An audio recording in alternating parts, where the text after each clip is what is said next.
దేవునికి మహిమ కలుగును గాక. దేవుడు మరి మనకు అవకాశం దేవుడిచ్చి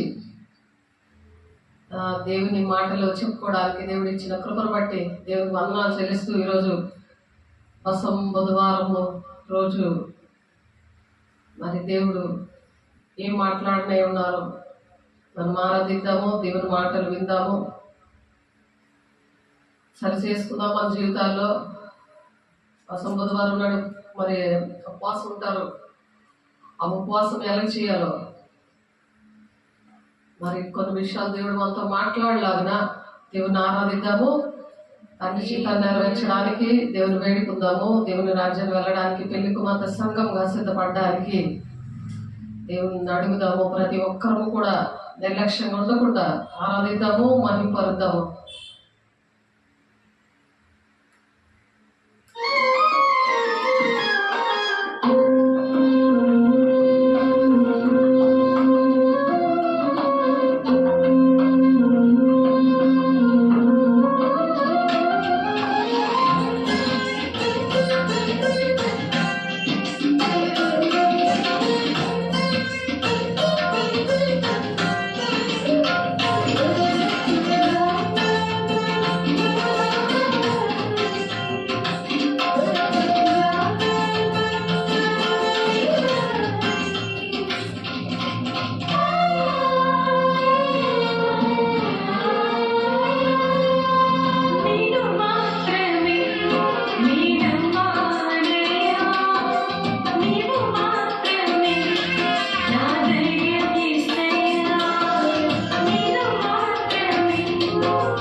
గాక. దేవునికి మహిమ కలుగును గాక.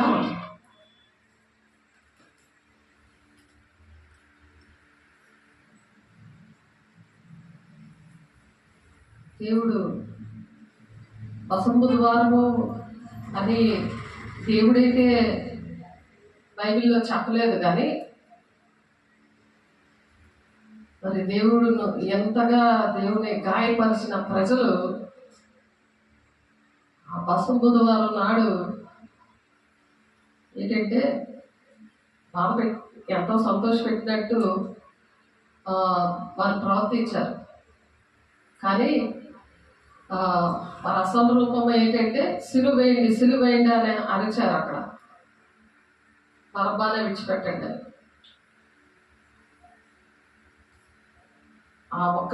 అక్కడ చేసిన మట్టల్ని పూజించారు, కానీ దేవుడిని పూజించలేదు. ఈనాడు జనం కూడా అలాగే ఉన్నారు. దేవుడిని ఏదో నమ్ముకున్నాం, పూజిస్తున్నాము, ఆయన మాట వింటున్నాము అనుకుంటున్నారు, కానీ దేవుని ఎన్నో అద్భుత కార్యాలు జీవితంలో ఆనాడు చేసిన దేవుడు ఈనాడు కూడా చేస్తుంటే అలాగే ఒక నామకార్థంగా చేస్తున్నారు ఈ కార్యక్రమాన్ని. ఆ బట్టలు దాచుకొని ఆ గుడి తీసుకొని పశ్చాత్తాపం లేకుండా అది బొట్టులాగా పెట్టుకుంటారు. బొట్టు అనేది ఏంటంటే నువ్వు జీవిస్తున్నావు కానీ మృతుడిదే అని లెక్కలోకి వస్తుంది బొట్టు. మరి ఈ దినాల్లో కూడా సిలువు గుర్తులు వేసుకునే ఒక డినామినేషన్ ఒకటి ఉంది, అది మీకు అందరికీ తెలిసిందే. కానీ మట్లాదివారం రోజు ఆ సంవత్సరము ఆ మట్టల్ని ఎడబెట్టుకొని దాన్ని బూడిద చేసి ఆ బూడిదని రాసుకొని ఉపవాసం చేయడము, అక్కడ సేవకులలో నడిపించడము, అదొక డినామినేషన్ ఉంది. ఇవన్నీ కూడా మనుషులు కల్పించిన పద్ధతులు, దైవోపదేశాలను వ్యర్థంగా ఆరాధిస్తున్నారు. ఉపవాసం అనేది పశ్చాత్తాపాన్ని కలిగిస్తుంది, మారు మనసు కలిగించేస్తుంది, సరిచేస్తుంది మనిషిని తండ్రి చిత్తాన్ని నెరవేర్చడానికి. ఆ విధంగా ఉపవాసం ఉండాలని దేవుడు మాట్లాడుతున్నారు. మొదటి యోహాను పత్రిక చూడండి, 3వ అధ్యాయంలో, చిన్నపిల్లలారా మాటతోనూ నాలుగుతోనూ కాక క్రియతోనూ సత్యముతోనూ ప్రేమించాలి. దేవుడిని ఎప్పుడైతే ప్రేమిస్తారో అలాగా మాటలు చెప్పడం కాదు, డ్యాన్స్లు వేయడం కాదు, ఊరేగించడం కాదు. దేవుడిని ఊరేగిస్తారు. ఇప్పుడు కూడా ఆ బొమ్మలు పట్టుకొని విగ్రహంగా చేసుకోకూడదు. దేనిని నువ్వు విగ్రహంగా చేసుకోనకూడదు, సాగిలు పడకూడదు, దాన్ని పూజించకూడదు. అంటే విగ్రహం చేసుకుంటున్నారు దేవుణ్ణి, కానీ ఆయన మాట వినట్లేదు. దాని గాయాలు అనుక్షణము రేపుతున్నారు. తండ్రి చిత్తం ఏంటో అర్థమవట్లేదు చాలా మందికి. పరిశుద్ధాత్మ పొందుకోకుండానే అలాగా ఉంటున్నారు. పొందుకుంటే దేవుడు సత్యస్వరూపైన ఆత్మ వచ్చినప్పుడు సర్వసత్యంలోనికి నడిపిస్తాడు. దేవుడు సర్వసత్యంలో నడిపిస్తాడు. ఇప్పుడు పరిశుద్ధాత్మ పొందుకోకే ఈ డినామినేషన్లు, ఈ అన్యాచారాలు, ఎవరికి నచ్చిందో అది చేయడం, అది ఆచారంగా రావడం అన్నీ కూడా జరుగుతున్నాయి. అది మతం కులం భేదంలో కాకుండా అందరి ప్రజల్లో కూడా జరుగుతున్నవి ఇవే. ఓన్లీ క్రిస్టియన్స్లోనే కాదు, అన్ని మతాల్లోనూ కులాల్లోనూ అన్ని మనుషులు పెట్టుకున్నవే. కానీ తండ్రి చిత్తం నెరవేరుస్తేనే దేవుడి రాజ్యానికి వెళ్తారని మొత్తం 7:21 ఉంది. మరి దేవుడు వచ్చేస్తున్నాడు, మరి దేవుడు మాట విందాం అని మరొక అవకాశం దేవుడు మనకి ఇచ్చారు. అందరి బట్టి దేవుడికి మహిమ కలుగును గాక.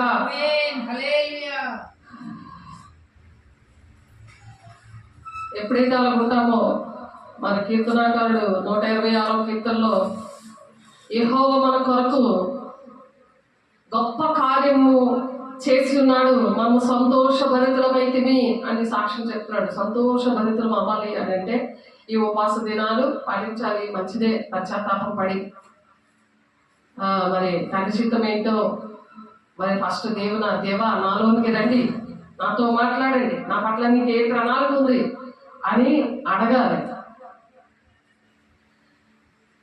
నా పట్ల నీకు ఏం ప్రణాళిక ఉంది, నేను ఏం చేయాలని నువ్వు కోరుకుంటున్నావు, నీ ప్రజల విషయంలో నాకు ఎన్ని అద్భుతకాలు నా జీవితంలో చేసావు, మరి నీ ప్రేమను నాకు తెలియపరిచావు, నాకు మంచి సాక్ష్యం ఇచ్చావు, నాకు ఎంత మంచి విడుదల ఇచ్చావు, నాకు రక్షణ ఇచ్చావు. కానీ వండుకొని తినుకొని పడుకొని ఉన్నది అన్ని జనులు లాగా నేను ఉండను. Matthew 6:33 ఉంటుంది అన్నమాట. మొదటి నీతిని రాజ్యాన్ని వెతకండి, మీ పరలోకం తెలుసు. అన్ని జనులాగా మీరు ఏమి తిందమా, ఏమి త్రాగమా, ఏమి ఉద్యోగమని చింతించద్దు. అంటున్నారు. అందుకనే చిన్నపిల్లలారా అని పిలుస్తున్నాడు ఇక్కడ. మాటతోనూ నాలుగుతోనూ కాక క్రియతోనూ సత్యముతోనూ మనం ప్రేమితుము, ఇందువల్ల మనము సత్య సంబంధులమని ఎరుగుదుము. లేకపోతే సత్య సంబంధులు కాకపోతే ఎవరాళ్ళు? సాతాను సంబంధులు అని రాసుకోవాలి అక్కడ వాళ్ళు. అలాగే మనం అనుకోవాలి. కానీ సత్య సంబంధులకి దేవుని బిడ్డలు ఎరగడానికి మన విషయాలు అనేక మందితో మాట్లాడే దేవుడు. ఇది దెయ్యానికి తెలుస్తుంది, అటు దేవుడికి తెలుస్తుంది మన విషయాలన్నీ కూడా. నా జీవితంలో, నా ఆత్మీయ పిల్లలు, నా సంఘంలో, నా కుటుంబంలో జరిగిన విషయాలు ఇవన్నీ కూడా నాకు ప్రాక్టికల్గా దేవుడు వాక్యము కన్నా ఎక్కువ ప్రాక్టికల్ నాకు నేర్పించాడు. నాకు వాక్యము తర్వాత నాకు నేర్పించాడు. తర్వాత అంటే ఆ కళ అయినా, ఆ దర్శనమైనా, ఇతరులు చెప్పిందైనా, ఇతరులతో దేవుడు మాట్లాడిందైనా, నాతో మాట్లాడిందైనా వాక్యంతోని కోయిన్సైడ్ అవ్వాలి. అప్పుడు అది కరెక్ట్ అని తెలుస్తుంది మనకి. లేకపోతే సాతానుడు మాట్లాడతాడు, దేవుడు మాట్లాడతారు. ఎవరు మాట్లాడుతున్నారు, ఎవరు నిన్ను నడిపిస్తున్నారు అని టాలీ చేసుకోవడానికి అదే ఒక మార్గం, వాక్యం అనే అర్థం. ఆ వాక్యంలో, అందుకని వాక్యం దేవుడు తర్వాత నేర్పించాడు నాకు. ఆ వాక్యం ఎక్కడుందో చూపిస్తుంటాడు. అప్పుడు నాకు ఆహా, నా దేవుడు నాతో ఉండి తండ్రి జీవితం నా వాటి ఇది, నేను ఇలా నడవాలి, నేను ఇలా సరి చేసుకోవాలి అని నాకు అర్థమవుతుంటుంది. ఇందువల్ల మనం సత్య సంబంధులమని ఎరుగుదము. ఇందువల్ల దేవుడు మన కోసం మనతో మాట్లాడాలి, ఇతరులతో కూడా మాట్లాడాలి. అప్పుడు మనం వాక్యం ద్వారా మనకు కన్ఫర్మ్ అవుతుంది. క్రియలు చేస్తాం అన్నమాట. మాటలే కాదు. ఆనాడు శాస్త్రుల పరిచయాలు క్రియలు చేసి ఏసై సిలువ వేసేశారు.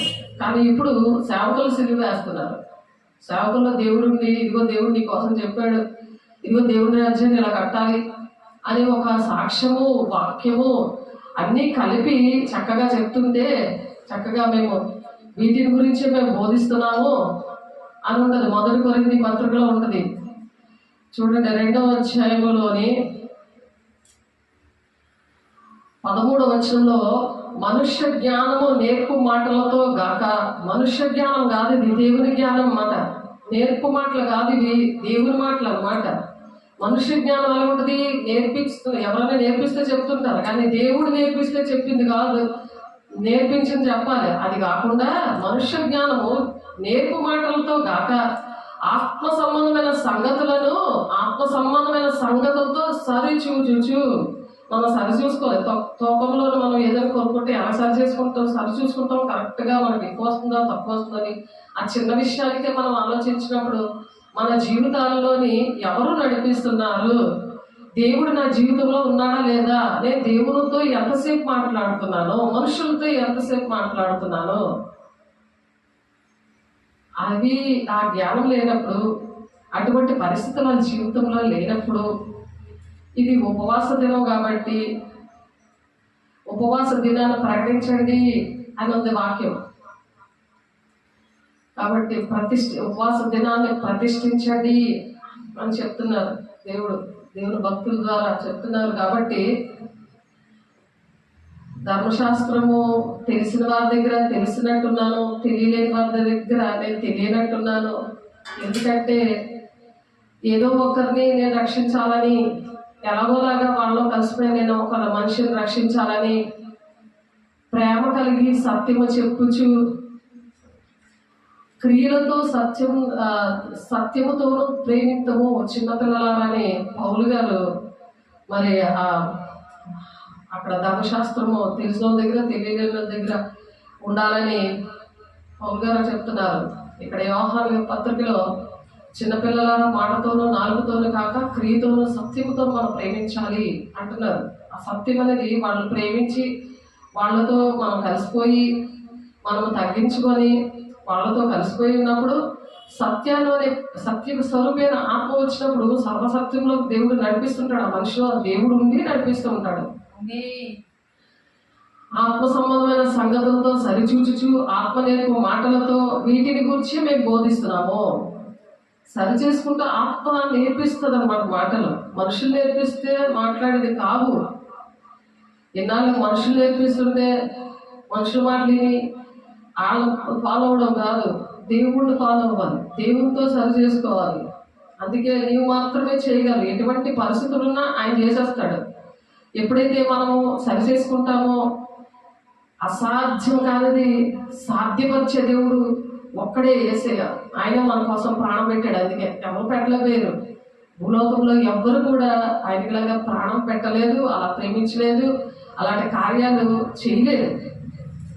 కాబట్టి అలాంటి కార్యాలు మనం చేయాలని, మనం దేవుని పిల్లలుగా రుజువుపరుచుకోవాలని, నీ పిల్లలు నువ్వు ఏదైనా చేస్తావే, నువ్వు మాత్రమే చేస్తావు అని ఉపవాసం ఉండడానికి, దేవుని దగ్గర గోజాడడానికి, అలా పశ్చాత్తాపడి సరి చేసుకోవడానికి, మరి ఆ విధంగా మనం బోధ చేయడానికి దేవుడు సహాయం చేస్తున్నాడు. అందరూ కూడా దేవునికి మహిమ కలుగును గాక.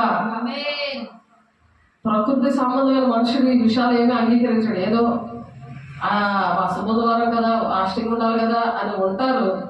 ఉండి ఏం చేస్తారంటే, మా అబ్బాయికి పెళ్ళి అవ్వాలి, మా పిల్లలు చదవట్లేదు, మా పిల్లడికి పెళ్ళి అవ్వలేదు, ఇంకా సెటిల్ అవ్వలేదు,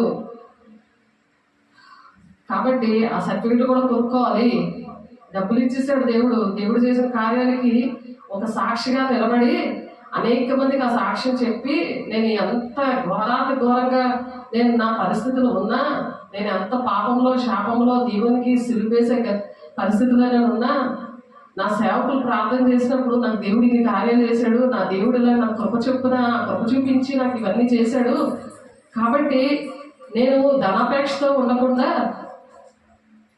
హెబ్రీయుల పత్రిక ఉంటుంది ఆ మాట 13వ అధ్యాయంలో 5వ వచనంలో, ధనాపేక్ష లేనివారే మీ కలిగిన వాటితో సంతృప్తి పొంది ఉండండి, నిన్ను విడువను ఎడబాయను అంటున్నాడు. సంసోన్లాగా ఇడిచిపెట్టేసినా సరే ఇంకా దేవుడు ఉన్నాడని, వాళ్ళ శక్తి లేకపోయినా దేవుడు ఉన్నాడని ఏదో ఉపవాసం చేసేసి అలా నామకార్థమైన భక్తి చేసేస్తున్నారు. ఏంటంటే శరీర సంబంధమైన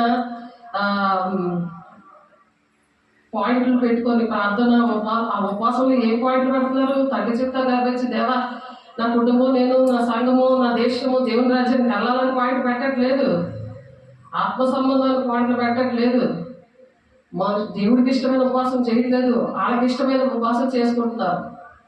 అది ఇప్పుడు ఉపవాసం వెళ్ళదు కదా. ఎంత ఉపవాసం ఉన్నా, ఎంత ప్రార్థన చేసినా, ఎంత వాక్యం చదివినా, మరి నువ్వు ఏంటి చేసినా సరే అది వ్యర్థమైపోతుంది. అదే వ్యర్థమైన ఆరాధన అంటారు మనుషులు కల్పించిన పద్ధతులు. ఆ పద్ధతుల్లో కూడా ఎవరిని విమర్శించకుండా ఆ సత్యస్వరూపైన దేవుడు ఏం చేస్తారంటే, అందరితో సత్యం చెప్తూ వాళ్ళకి నేర్పిస్తూ సాక్ష్యం ఉంటుంది కదా. సత్యస్వరూపైన ఆత్మ వచ్చినప్పుడు వాళ్ళకి ఖచ్చితంగా సాక్ష్యం ఉంటుంది. వాళ్ళ కోసము ఇతరులతో కూడా మాట్లాడుతున్నాడు. వాళ్ళు చెప్పినప్పుడు వెళ్ళేటప్పుడు కుటుంబంతో మాట్లాడుతున్నాడు, సంఘంతో మాట్లాడుతున్నాడు. ఇంకా బాధపడే పని లేదు కదా. దేవుడి మీద ఇంకా నమ్మకం రావాలని దేవుడు ఏంటంటే వాళ్ళతో కూడా మాట్లాడుతున్నాడు. కుటుంబం ఏకీపించాలని, మరి దేవుడు సంఘం ఏకీపించాలని వాళ్ళతో కూడా దేవుడు మాట్లాడడం స్టార్ట్ చేశారు. అందరూ కూడా దేవుడికి మహిమ కలుగును గాక. నిన్నటి దినాన నా ఆత్మీయ బిడ్డ, నా కూతురు, నేనే బాప్తిజం ఇచ్చాను నా పిల్లలకి. ఇద్దరిని ఎలా దిగించాడంటే నిజంగా పిల్లలతో మాట్లాడాడు. పాప డెలివరీ అయింది, చిన్న పాప పుట్టింది డిసెంబర్ 23వ తారీఖు. నేను ఇప్పటి వరకు వెళ్ళలేదు, కానీ నిన్న పాపతో మాట్లాడారు.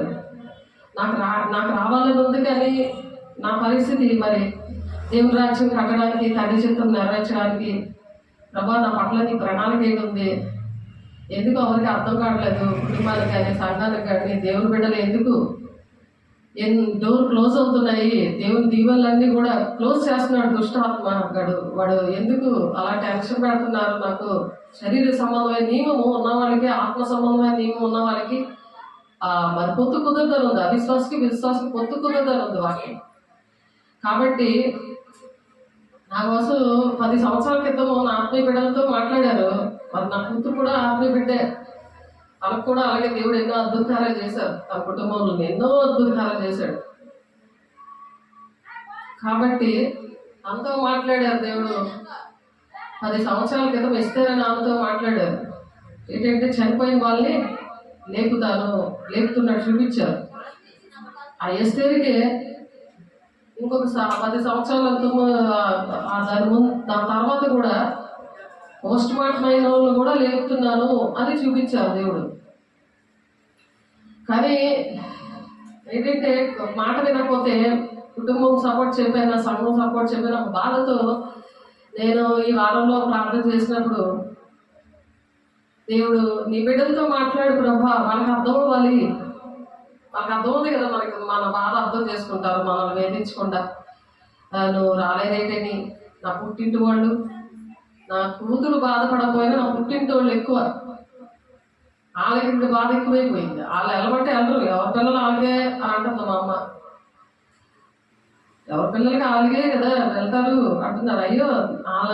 అయ్యో బాబాయ్ అంటున్నారు శాస్త్ర పరిశీలన, కానీ వాళ్ళు మాత్రము నేను వెళ్తాను అనే మాట రావట్లేదు.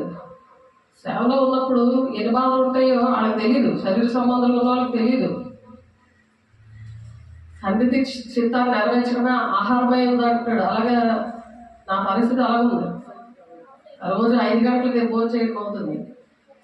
మరి రాత్రికి ఉన్నా సరే తినడానికి ఇష్టపడట్లేదు. అలా ప్రార్థన చేయడము, పనులు చేసుకుని ప్రార్థన చేయడము, మళ్ళీ 1 గంటలు లేపితే, 2 గంటలు లేపితే, 3 గంటలు లేపితే, ఎప్పుడు లేపితే అప్పుడు దేవుడితో గడపడం. అలాగే దేవుడు సహాయం చేసి నడిపించినప్పుడు ఎస్తేరుతో ఏ మాటలైతే ఆడారో అదే మాటలు దేవుడు నా కూతురుతో మాట్లాడారు. కళ్ళారా చూస్తుంది. ఏంటంటే ఒక తల్లి వచ్చి తన కొడుకు చనిపోతే నా కొడుకుని బతికించండి అని అడుగుతుంటే పదమ్మ ఎక్కడ సమాధి ఎక్కడ పెట్టారు అనేసి నేను బయలుదేరి ఎవరి బిడ్డలందరూ కూడా తీయండి, ఆ బాడీ తీయండి అని చెప్పి తీసి ప్రార్థన చేసినప్పుడు ఆ బాడీ చక్కగా బ్రతికింది అనమాట. బ్రతికాడు ఆ అబ్బాయి. మరి అక్కడ ఉన్న వాళ్ళందరూ కూడా ఆనందించి చక్కగా అక్కడ ఇంకొక అందమైన పాప, చాలా అందం ఉన్న ఒక యవనస్తురాలు లోనికి దూరిపోయింది. ఎందుకంటే ఈ దినాల్లో అందము వ్యర్థము, సౌందర్యము, అందం మోసకరము, సౌందర్యం వ్యర్థము అని అంది కదా వాక్యం. ఆ వాక్యాన్ని తగినట్లుగా అక్కడ దేవుడు రుజువుపరిచాడు.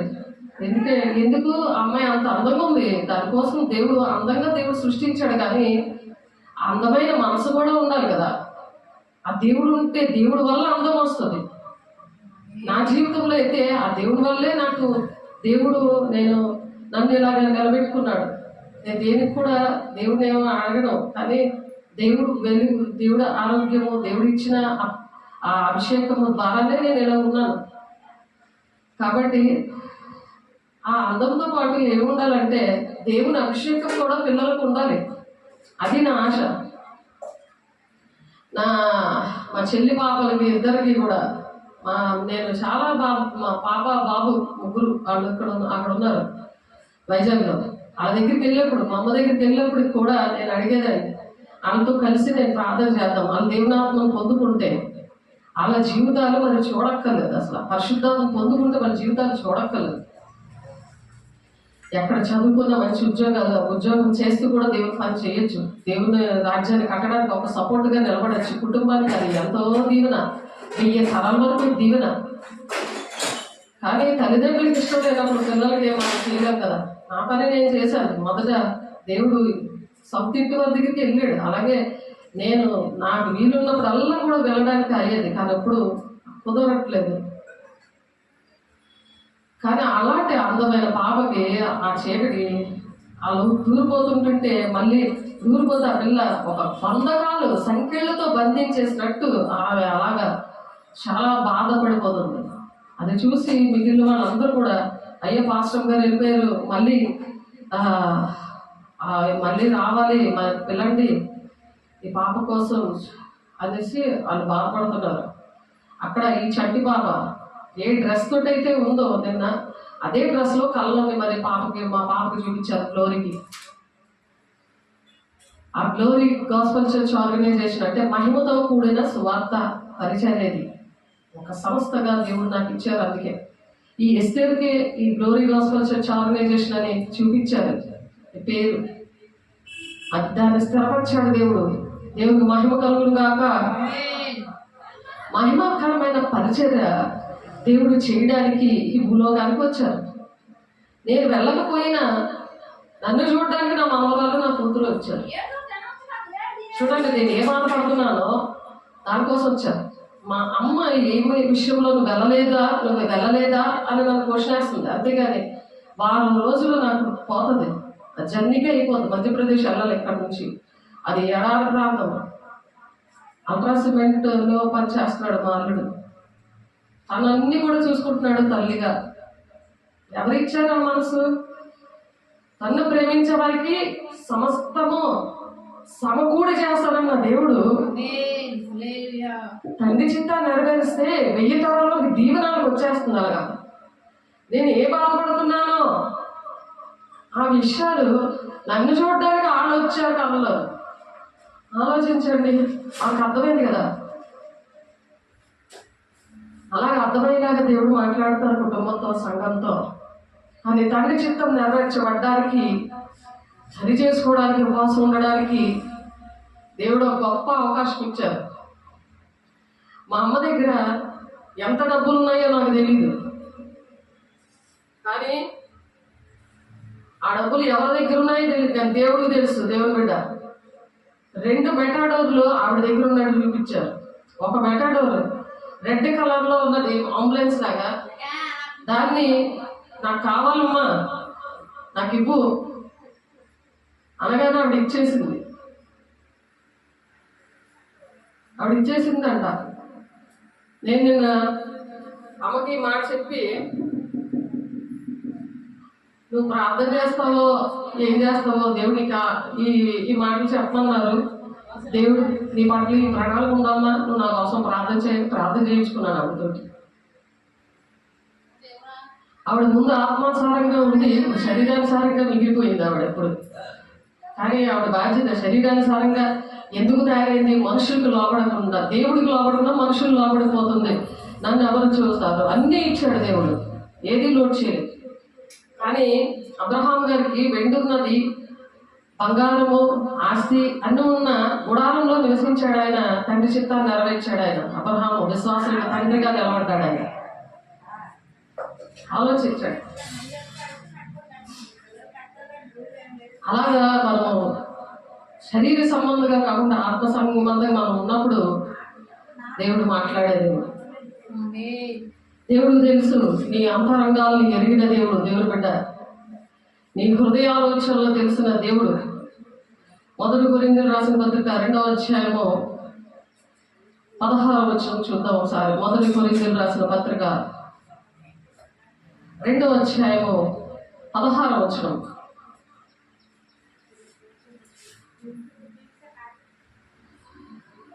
ఆత్మ సంబంధైన వాడు అన్నిటినీ వివేచించును, కానీ అతడు ఎవడి చేతనైనా వివేచింపబడడు.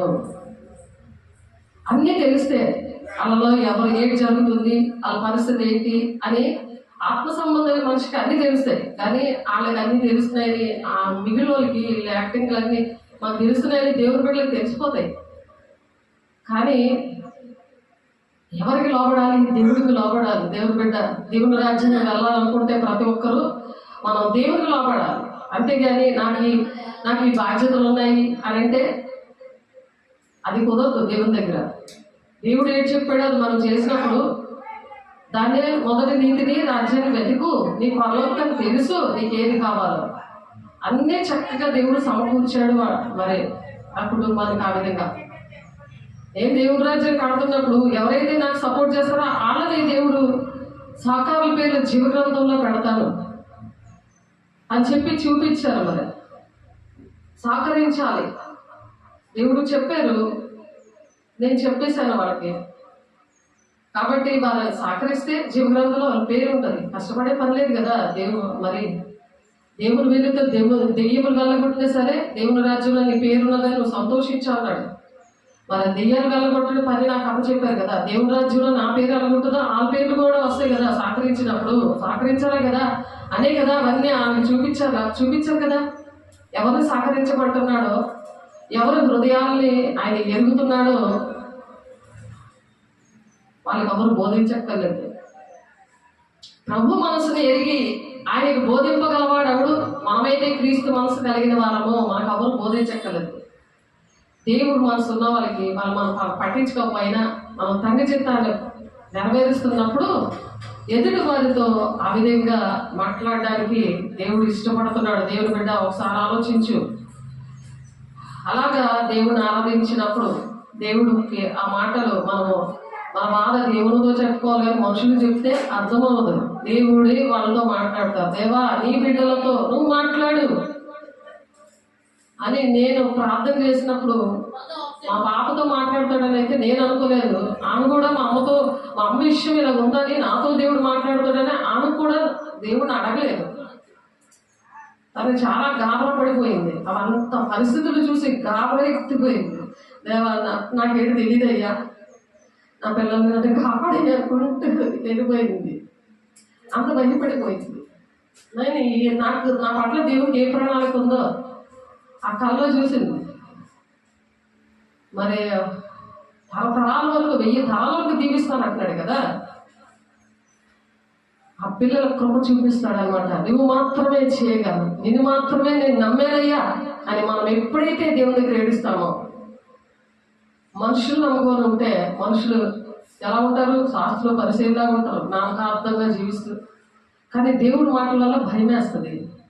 వింటే వాళ్ళకి కూడా 1000 తరాలకి దీవెన వస్తుంది. ఆ సాకార పేరు జీవగ్రంథంలో ఉంటాయి. మన పని ఏంటంటే చెప్పడమే. అది పర్సనల్.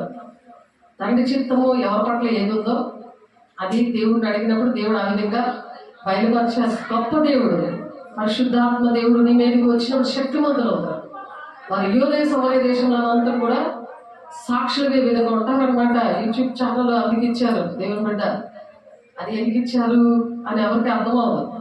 ఎవరు చూస్తారు అంత ఇంకొక ఇప్పుడు మానవాసలో ఉంటుంది. ఎవరు చూస్తారు అంతే, సాతాను బట్టి తెలియదు కదా. దేవుడి వార్త వెళ్ళడం దేవుడి పిల్లలకి ఇష్టం ఉంటుంది, సాతాను పిల్లలకి ఇష్టం ఉండదు కదా. ఉంటుంది ధనాపేక్ష. దేవుడు విడిచిపెట్టేస్తాడు వాళ్ళని. ధనాపేక్షతో ఉన్న వాళ్ళని దేవుడు విడిచిపెడతాను అంటున్నాడు. ధనాపేక్ష లేని వారే మీ కలిగిన దానితో సంతృప్తి పొంది ఉండండి. అలా సంతృప్తి ఉండదు. ఎంత ధనం ఇచ్చినా సరే సంతృప్తి ఉండదు. ఉన్నదాంతోనే సంతృప్తి చెంది మరి అందుకే నేను విడుదలను ఎడబాయిని అంటున్నాడు. ప్రతిదీ కూడా చేసేవాడు ఆయన, సమకూర్చే దేవుడు ఆయన. మన దగ్గర ఏమీ లేకపోయినా సరే 2 చేపలు 5 రొట్టెలు ఎలాగ చేశాడు ఆయన? ఎంతమందికి ఆయన ఆహారం పెట్టాడు ఆయన. మనకు అన్నీ కూడా చెప్పాడు ఆయన. అన్నీ కూడా మనకు చెప్పారు. ప్రతిదీ కూడా మనకి చేసి చూపించారు. అలాంటప్పుడు మనం దేని కూడా ఆయనే మన ధైర్యం అని మనం తన చిత్తాన్ని నెరవేర్చాలని పరుగులు తీయాలి దేవుని బిడ్డ. అలాగే పరుగులు తీస్తామని దేవుడు ప్రభు మనసు ఎరిగిన వాడు ఎవరు? దేవుడి మనసును ఎరిగిన వాళ్ళు ఎవరు ఉండరు. ప్రకృతి సంబంధమైన మనుషులు దేవునాత్మ విషయాలు అంగీకరింపరు. అవి వాళ్ళకి వెరితనంగా ఉన్నాయి. అవి ఆత్మానుభవం చేతనే, ఆత్మానుభవం, ఆత్మతోనే అనుభవం ఉండాలి. అసలు ఆత్మే పొందుకోకపోతే నీకు అనుభవం ఎలా వస్తుంది? లోకంలో ఉంటావు, లోకంలో ఉన్నవన్నీ రీల్స్ అన్ని చూస్తుంటావు. దానికి దీనికి అసలు పొత్తు కుదరదు. ఫస్ట్ నాతో దేవుడు మాట్లాడేది అవే.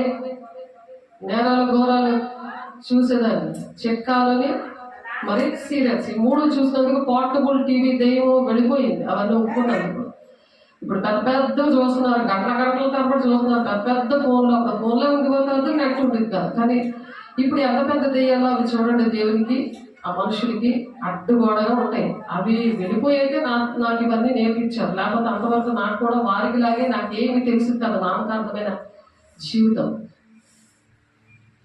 ప్రియులారా, మన హృదయము మన యందు దోషారోపణ చెయ్యని ఎడల దేవుని ఎదుట ధైర్యము కలిగిన వారం అవుదాము. మనకు ధైర్యం ఎలా వస్తుంది? మన యందు దోషారోపణ మన హృదయము చేస్తుంది. మరియు మనం ఆయన ఆజ్ఞల గైకొనొచ్చు, ఆయన దృష్టికి ఇష్టమైనవి చేయించున్నాము కనుక మనం ఏం అడిగాను అది ఆయన వలన మనకు దొరుకును. ఆయన వలన మనకు దొరుకును. ఎప్పుడు హృదయం దోషారోపణ చేస్తుంటది. దేవుని ఎదుట మనం ధైర్యం గలవారం అవుతాం అనమాట. ఇదిగో నువ్వు తప్పు చేస్తున్నావు అని ఆత్మ పొందుకుంటే నీకు అలా తెలుస్తుంది. నువ్వు సైతాన్ ఆత్మతో ఉంటే అవి చూసుకొని వండుకొని తిరుగుకొని ఇదే జీవితం అయిపోయింది అనుకుంటే అది కాదు. నీ రాజ్యం కట్టేది కాదు. దేవుని రాజ్యం కట్టినప్పుడు నువ్వేం అడిగితే అది ఇస్తారంట. 1 యోహాను 3:21 1 యోహాను 3:21 మరియు మనం ఆయన ఆజ్ఞలు గైకొనొచ్చు. ఆయన ఆజ్ఞలు గైకొనకపోతే నీకు ఏది అడిగినా వ్యర్థమే. ఇప్పుడు ఉపవాసంలో అదే ఇష్టం వచ్చిన అడుగుతున్నారు, శరీర సంబంధంగా అడుగుతున్నారు, ఆత్మ సంబంధమైన ఏమీ అడగట్లేదు. ఫస్ట్ పరిశుద్ధాత్మ దేవా నాలోనికి రండి అని ఆహ్వానించాలి. పరిశుద్ధాత్మ దేవుడు లేకపోతే నువ్వు ఎన్ని కష్టాలు పడినా, ఎంత సంపాదించినా చిల్లు సంచిలోకి వెళ్ళిపోతుంది. నువ్వు దోచుకోవడము, అన్యాయంగా అక్రమంగా ప్రవర్తించుకొని అబద్ధం ఆడుకొని నేను దేవుని దగ్గరికి వెళ్తున్నాను, నేను ప్రార్థన చేస్తున్నాను, నేను బైబిల్ చదువుతున్నాను, ఉపవాసం ఉన్నాను అని చెప్పుకోవడానికి అన్ని జనులు అంతే. మనుషులకు చెప్పుకోవడానికే పనికి వస్తుంది, కానీ దేవుడికి అయితే పనికిరాదు. దేవుని పనికి కూడా వాళ్ళు పనికిరారు. ప్రార్థనలు కూడా దేవుని రాజ్యానికి వెళ్ళవు. అవి దానికి జవాబులు అందుకే రావు, సాక్ష్యం రాదు. మరియు మనం ఆయన ఆజ్ఞను గైకొనొచ్చు. ఆయన దృష్టికి ఇష్టమైనది చేయించున్నాము కనుక, ఆయన దృష్టికి నువ్వు ఏదైనా ఇష్టమైనది చేస్తున్నావు. ఆయన రాజ్యానికి అంటే ఎంతమంది కుటుంబాలు నాశనం అయిపోతున్నాయి. దేవుడు తెలుసుండి కూడా నువ్వు ఏం చేస్తున్నావు? ఫలించేలాగా ఉండాలా, మూడైపోయిన చెట్టులాగా ఉండాలా? గొడ్డలి చెట్టు పక్కనే పెట్టాను అని ప్రార్థన చేస్తుంటారు దేవుని పిల్లలు. దేవా వాళ్ళతో మాట్లాడు, వాళ్ళని దర్శించు, వాళ్ళ హృదయాలు బండబారిపోయి మరి అది మాంసం గుండెగా మార్చు, వాళ్ళ పట్ల నీ ప్రణాళిక నెరవేర్చు. మనం ప్రార్థన చేస్తాం, కానీ వాళ్ళు కూడా ప్రార్థన చేసుకుంటే అది వరకు అవుతుంది. వాళ్ళు కూడా యథార్థంగా నీతిగా దేవునాజ్ఞలు పాటిస్తూ ఉంటే తెలియకపోయినా దేవుడు దర్శించి మాట్లాడతారు. మాట్లాడే దేవుడు ప్రతి ఒక్కరితో, పరువుతో మాట్లాడాడు. అన్యుడు నెబుకద్నెజరు అన్యుడు తన దేశం కోసం చాలా బాధతో వేదనతో ఉంటే మాట్లాడాడు. నీకు దేవుని రాజ్యం కట్టడానికి వేదన దుఃఖం ఉందా? దేవుని బిడ్డ దానియేలు కోసం దానియేలుతో మాట్లాడేవన్నీ కూడా వివరించాడు దేవుడు. 400 సంవత్సరాలు సైలెంట్ పీరియడ్లో దేవుడు మాట్లాడాడు. అవి సైలెంట్ పీరియడ్స్ అనుకుంటారు, కానీ ఆ దినాల్లో ఈ విషయాలన్నీ కూడా దేవుడు మాట్లాడాడు. అవన్నీ జరిగాయి. అలాగే రోమా ప్రభుత్వం వచ్చినప్పుడు దేవుని విషయంలో ఆ ప్రణాళిక అంతా కూడా నెరవేర్పులోకి వచ్చేసింది. అలాగే మన జీవితాల్లో కూడా నెరవేర్పు అనేది జరుగుతుంది. దానికోసం మనం దానియేలు ఎలా ప్రార్థన చేశాడో, ఎలా ఉపవాసం ఉన్నాడో, ఎస్తేరు ఎలా ప్రార్థన చేసిందో, యోబు గారు ఎలా ప్రార్థన చేశారో. యోబు గారు ప్రార్థన చేశారు, బూడిదలో కూర్చొని చిల్లపి ఇంకా గోపుకుంటా ప్రార్థన చేశాడు ఆయన. అటువంటి ఉపవాసం మనం చేయాలి. ఉపవాస దినాల్లో అందరితో కలిసి చక్కగా 3 మంది జనాలు ఉండాలి, అలా ఉపవాసం ఉండాలి అనుకుంటున్నావేమో. పర్సనల్గా కూడా చక్కగా ఉపవాసం చేసుకుంటావు. అందరిలో కన్నా నీ పర్సనల్గా నువ్వు చేసుకున్నది, పర్సనల్గా దేవునితో మాట్లాడుకున్నది. మనుషుల మీద నమ్మద్దు అన్నాడు. అందుకే మనుషులు నమ్మటి కంటే, రాజులు నమ్మటి కంటే నువ్వు యెహోవాను ఆశ్రయించడం మేలు. యెహోవా దేవుని ఆశ్రయించి గలి తలుపులు మూసుకొని నువ్వు ప్రార్థన చేయమని ఉంది వాక్యం, ఉపవాసం ఉండమని ఉంది. గది తలుపులు మూసాను దేవా, నా మది తలుపులు తెరిచాను ప్రభువా. ఆ మది తలుపులు తెరిచినప్పుడు దేవుడు వస్తాడు. ఆ హృదయంలో ఉన్న చెత్త చెదారము, కుళ్ళు కుశుద్ధం అంతా తీసేస్తే వస్తాడు. కానీ సైతం ఏంటి నీకు బోధ చేస్తాడు, నువ్వు ఎంత మంచిదానో, నువ్వేంటి మంచి పనులు చేసావో. ఈ భూలోకం సంబంధమే నువ్వు చేయడం కాదు, పరలోక సంబంధంలో చేయాలి. ఆయనకి ఇష్టమైన నువ్వు చేయాలి. అవి నీతో దేవుడు చేపించి ఒక సాక్ష్యం బయటికి రావాలి. కాబట్టి ఏ పట్టణంలో దేవుడంట విస్తారమైన అద్భుతాలు చేశాడంట. విస్తారమైన అద్భుతాలు చేశాడు. ఏ పట్టణాల్లో అద్భుతాలు చేశాడో విస్తారమైనవి, అవి ఆ విషయంలో దేవుడు చాలా దుఃఖపడుతున్నాడు. అటువంటి వారు మీ జీవితాల్లో, నా జీవితంలో, మన కుటుంబాల్లో, సంఘంలో, దేశంలో ఎన్నో అద్భుతాలు చేయబట్టి ఈ దినాలు మనం ఇలాగ ప్రాణంతో ఉన్నాము. ఆయన చేసిన కార్యాలు బట్టి మనం దేవుని దగ్గర కృతజ్ఞతాస్తుతులు చెల్లించాలి. ఎంతో కృతజ్ఞతతో మనకున్న టైంను జాగ్రత్తగా మనము దేవునితో గడిపి దేవుడు ఏడు చెప్తున్నారో అవి మాత్రమే మనం నడవాలి. మిగిలినవన్నీ దేవుడు చేస్తారు. ఏం చెయ్యాలో, కుటుంబంలో ఏది కావాలో అన్ని సమకూర్చే దేవుడు ఆయన. ఆయన పిల్లలకి అన్ని సమకూర్చే దేవుడు అని అందుకే మనం పాడుతున్నాం. దేవుడు ఆయన ఒక్కడే నమ్మదగిన దేవుడు, ఆయనే నమ్ముకోవాలి కానీ మనుషులు కాదు. మనం దేవుడికి ఎవరుగా ఏ పనులు అప్పచెప్పారో వేసేసేలో అభిమానంగా ఉండి ఆ పనులు చెయ్యాలి. కాబట్టి పిమ్మటి ఏ పట్టణంలో ఆయన విస్తారమైన అద్భుతములు చేసనో ఆ పట్టణముల వారు మారు మనసు పొందకపోవడం వలన ఆయన వారిని ఇట్లు గద్దింపసాగాను. ఆయన గద్దించక ముందే ఉపవాసం ఉండడం చాలా మంచిది, చాలా మంచిది. మత్తయి సువార్త 11వ అధ్యాయము 20వ వచనంలో, అయ్యో కొరజిన, అయ్యో బెత్సెదా, మీ మధ్యన చేయబడిన అద్భుతములు తూరు సీదోను పట్టణంలో చేయబడిన ఎడల ఆ పట్టణముల వారు పూర్వమే గోనెపట్ట కట్టుకొని బూడిద వేసుకొని మారు మనసు పొందెదరు. అలాంటి ప్రజలు చేయకుండా మీ దగ్గరికి వచ్చి దేవుడు ఇన్ని కార్యాలు చేస్తే చక్కగా ఎంజాయ్ చేస్తున్నారు, ఏసీలో కూర్చొని పడుకొని తినుకొని నా పిల్లలు పెళ్లి చేయాలి, ఏం వండాలి, ఏం తిందాము, ఏం బుద్ధిద్దామని అన్ని జనుల్లో మనం చింత పెట్టుకోకూడదు. అలాగా ఏదైనా ఎవరైనా ఫోన్ చేస్తే ఏడు తిన్నావు, వెళ్ళావా లేదా, అక్కడ చెప్పాను కదా ఆ పని చేసావు లేదా అంటారు. కానీ దేవుడు నీతో ఏం మాట్లాడాడు ఆ విషయాలు ఎవరు మాట్లాడరు. అదేంటో విచిత్రం. దేవుడు మాట్లాడే విషయాలు కానీ దేవుడు ప్రాణాలు కానీ ఒక్కటి నోట్లోంచి మాట బయటికి రానే రాదు. ఒకవేళ మనం సాక్ష్యం చెప్పినా అది ఎలా కోలకుండా వెళ్తూనే ఉంటుంది, శరీరానుసారం అన్నమాట. విమర్శ దినమందు మీ గతి కంటే తూరు సీదోను పట్టణముల వారి గతి ఓర్వదగినదే ఉండదని మీతో చెప్పుచున్నాను. మీతో దేవుడు మాట్లాడుతున్నాడు ఏంటంటే, శరీరానుసారంగా ఉన్న వాళ్ళకి ఎన్ని అద్భుత కార్యాలు దేవుడు చేస్తే కుటుంబంలో భర్తకి, భార్యకి, మరి పిల్లల విషయంలో, అన్ని విషయాల్లో ఎన్ని కార్యాలు చేశారు దేవుడు. బిడ్డ ఒకసారి ఆలోచించు, నీ కుటుంబంలో దేవుడు నీకు ఎన్ని చేశాడు. నువ్వు అటువంటి బిడ్డలకి నీలాగే ఎవరికి అనారోగ్యంగా గుండె నొప్పి వచ్చిన వాళ్ళకేంటి, పిల్లల కలక బాధపడుతున్న వాళ్ళకేంటి, అనారోగ్యంతో ఉన్న వాళ్ళకేంటి, కిడ్నీ పేషెంట్లకి ఏంటి, మరి యాక్సిడెంట్గా పడిపోతే మళ్ళీ దేవుడిని నిలబెట్టి నడిపించి ఆరోగ్యం ఉంచి కరోనా టైంలో ఏంటి, ఎన్ని కార్యాలు దేవుడు చేస్తే ఒక సాక్షిగా ఆయన మహిమను ప్రకటన చేయాలి. నువ్వు ఇంకా మహిమ నుండి అధిక మహిమలోనికి నువ్వు రావాలి. దేవుడు ప్రేమను రుచి చూసావు కదా, అందుకే దేవుడు చెప్పిన విమర్శ దినముందంట మీ గతి తూరు సీదోను పట్టణముల వారి గతి ఓర్వదగినదే ఉందని మీతో చెప్పుచున్నాను. కపెర్నహూమ, ఆకాశం మట్టునకు హెచ్చించబడదవా, నీవు పాతాళం వరకు దిగిపోతావు. ఎంత హెచ్చించబడితే అంత దిగిపోతావు. నా పేరు గొప్ప రావాలి, నా పేరు అది నీ పేరు నేను గొప్ప చేసుకున్నావు, దేవునికి మహిమకరంగా లేవు, అలా నువ్వు ఆరాధించట్లేదు. దేవుని బిడ్డ ఒకసారి ఆలోచించు. అలా దేవుడు నమ్ముకున్నావే కానీ నామకార్థంగా బ్రతికేస్తున్నావు. వాక్యం ఎలా ఉందో అలాగే నువ్వు బ్రతకట్లేదు. దేవుడు ఏం చెప్తున్నాడో అది బ్రతకట్లేదు. కల్పనా కథల వైపు, అనుకూలమైన బాధల వైపు తిరిగి ఈ ప్రాణాన్ని విసుగు చేసుకున్నావు. నీ టైంని, నీ డబ్బుల్ని పాడు చేసుకుంటున్నావు. దేవుడి రాజ్యాన్ని కట్టట్లేదు. నామకార్థమైన జీవితాల కోసం దేవుడు మాట్లాడుతున్నారు. ఆకాశం మట్టుకు నువ్వు హెచ్చింపబడదవా, నా అంత నోడు లేడు, నాకెంత మంచి పేరుందో ఎవరైనా అడగండి అని నువ్వు చెప్తావు. కానీ నీ వెనకథలు ఉన్న వాళ్ళు చెప్తారు నీ కోసం, కానీ దేవుడు చెప్తాడు, దెయ్యం చెప్తాడు. అది కరెక్ట్. అందరూ చెప్పేది కరెక్టులు కాదు అవి. దేవుడు నీ కోసం ఏం చెప్తున్నాడు, దెయ్యం నీ కోసం ఏం చెప్తుంది, అది వాక్యం ఏం చెప్తుంది నీ కోసం. వాక్యంలో నీ విషయాలు ఉన్నాయా, నీ పిలుపు దర్శనం కోసం వాక్యంలో ఉందా, నువ్వు చేస్తున్న పనులు వాక్యంలో ఉన్నాయా అని మనం ఎత్తుక్కోవాలి, ధ్యానించాలి. రాత్రులు ధ్యానించేవాడు ధన్యుడు.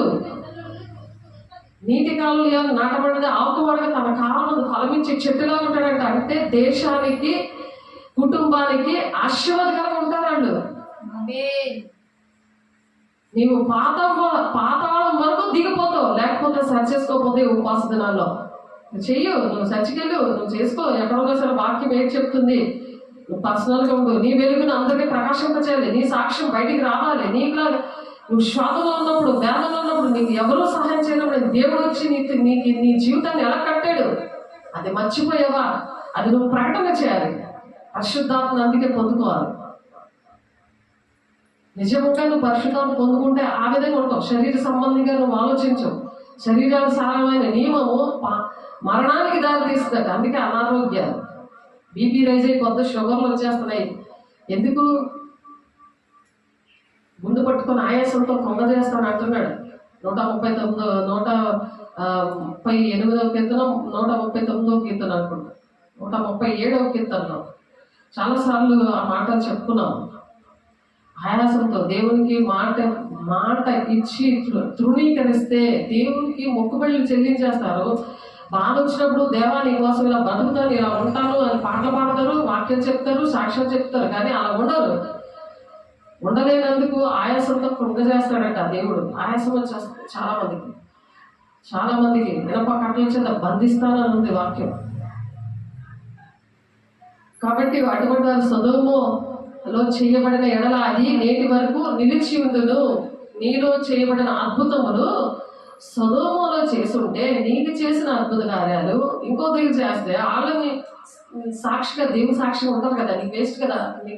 నిన్ను ప్రేమించి నీకు అన్ని డబ్బులు ఇచ్చి నిన్ను పోషించి నీకు అన్ని అద్భుత కార్యాలు చేస్తాను, దేవుని విషయాలను ప్రకటించకుండా, కుటుంబానికి ఆశీర్వాదకరంగా లేకుండా, సమాధానం లేకుండా, సంతోషం లేకుండా, నేనే గొప్పని నువ్వు హెచ్చించబడుతున్నావా అని అడుగుతున్నాడు దేవుని బిడ్డ. నేను 21వ వచనం 11 మత్తయి 11 వచ్చిన 21వ వచనం పట్టుకొని ప్రార్థన చేసుకో.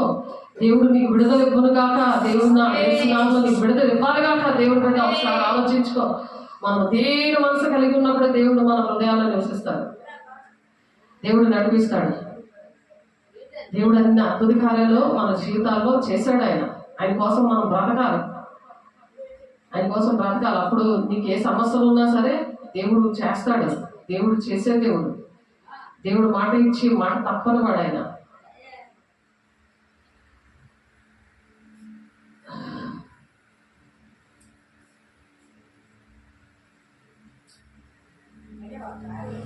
విమర్శ దినమందు మీ గతి కంటే తూర్పు సీదోను పట్టణముల వారి గతి ఓర్వదగినదే ఉండదని మీతో చెప్పుచున్నాను. విమర్శ దినమందు మీ గతి కంటే తూరు సీదోను పట్టణముల వారి గతి ఓర్వదగినదే ఉండదని చెప్తున్నాడు. కపెర్నహూమా ఆకాశం మటుకు హెచ్చింపబడదేవా, నీవు పాతాళం వరకు దిగిపోదువు. నీలో చేయబడిన అద్భుతములు సొదొమలో చేయబడిన ఎడల అది నేటి వరకు నిలిచి ఉండును. విమర్శ దినమందు నీ గతి కంటే సొదొమ దేశం వారి గతి ఓర్వదగినదే ఉండదని మీతో చెప్పుచున్నాను.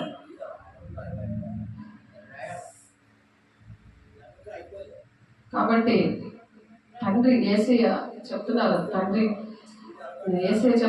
ఆ సమయంలో యేసు చెప్పినది ఏమనగా, తండ్రి నీవు జ్ఞానులకును వివేకులకును ఈ సంగతులు మరుగు చేసి పసి బాలులకు బయలుపరిచినావని నిన్ను స్తుతిస్తున్నాను. 3వ క్లాస్ అమ్మాయి వేస్తారు. అప్పుడు చెప్పారు దేవుడు పసి బాలులకు బయలుపరిచాడు. గ్లోరీ గాస్పెల్ చర్చ్ ఆర్గనైజేషన్ అని, చనిపోయిన వాళ్ళే పోస్ట్ మార్టం అయిన వాళ్ళే చెప్తారని, దానికోసం ప్రార్థన చేయాలి కదా. ప్రార్థన చేయాలి. ఇంట్లో పల్లె అయితే అలాంటి ఆవుని దేవుడు బతికించాడు. మరి జంతువులు బతికించినాడు, మనుషులు బ్రతికిస్తాడు కదా. మనుషులు కూడా చాలా మందిని దేవుడు జీవంలోనికి తీసుకొచ్చాడు. నీవు నన్ను కలిగి చేసిన విధము చూడగా నాకు భయము ఆశ్చర్యము నాకు పుట్టించున్నది అంటాడు దేవుడు. మరి కీర్తనకారుడు ఎంత చక్కగా మనల్ని చేశాడో వివరిస్తున్నాడు.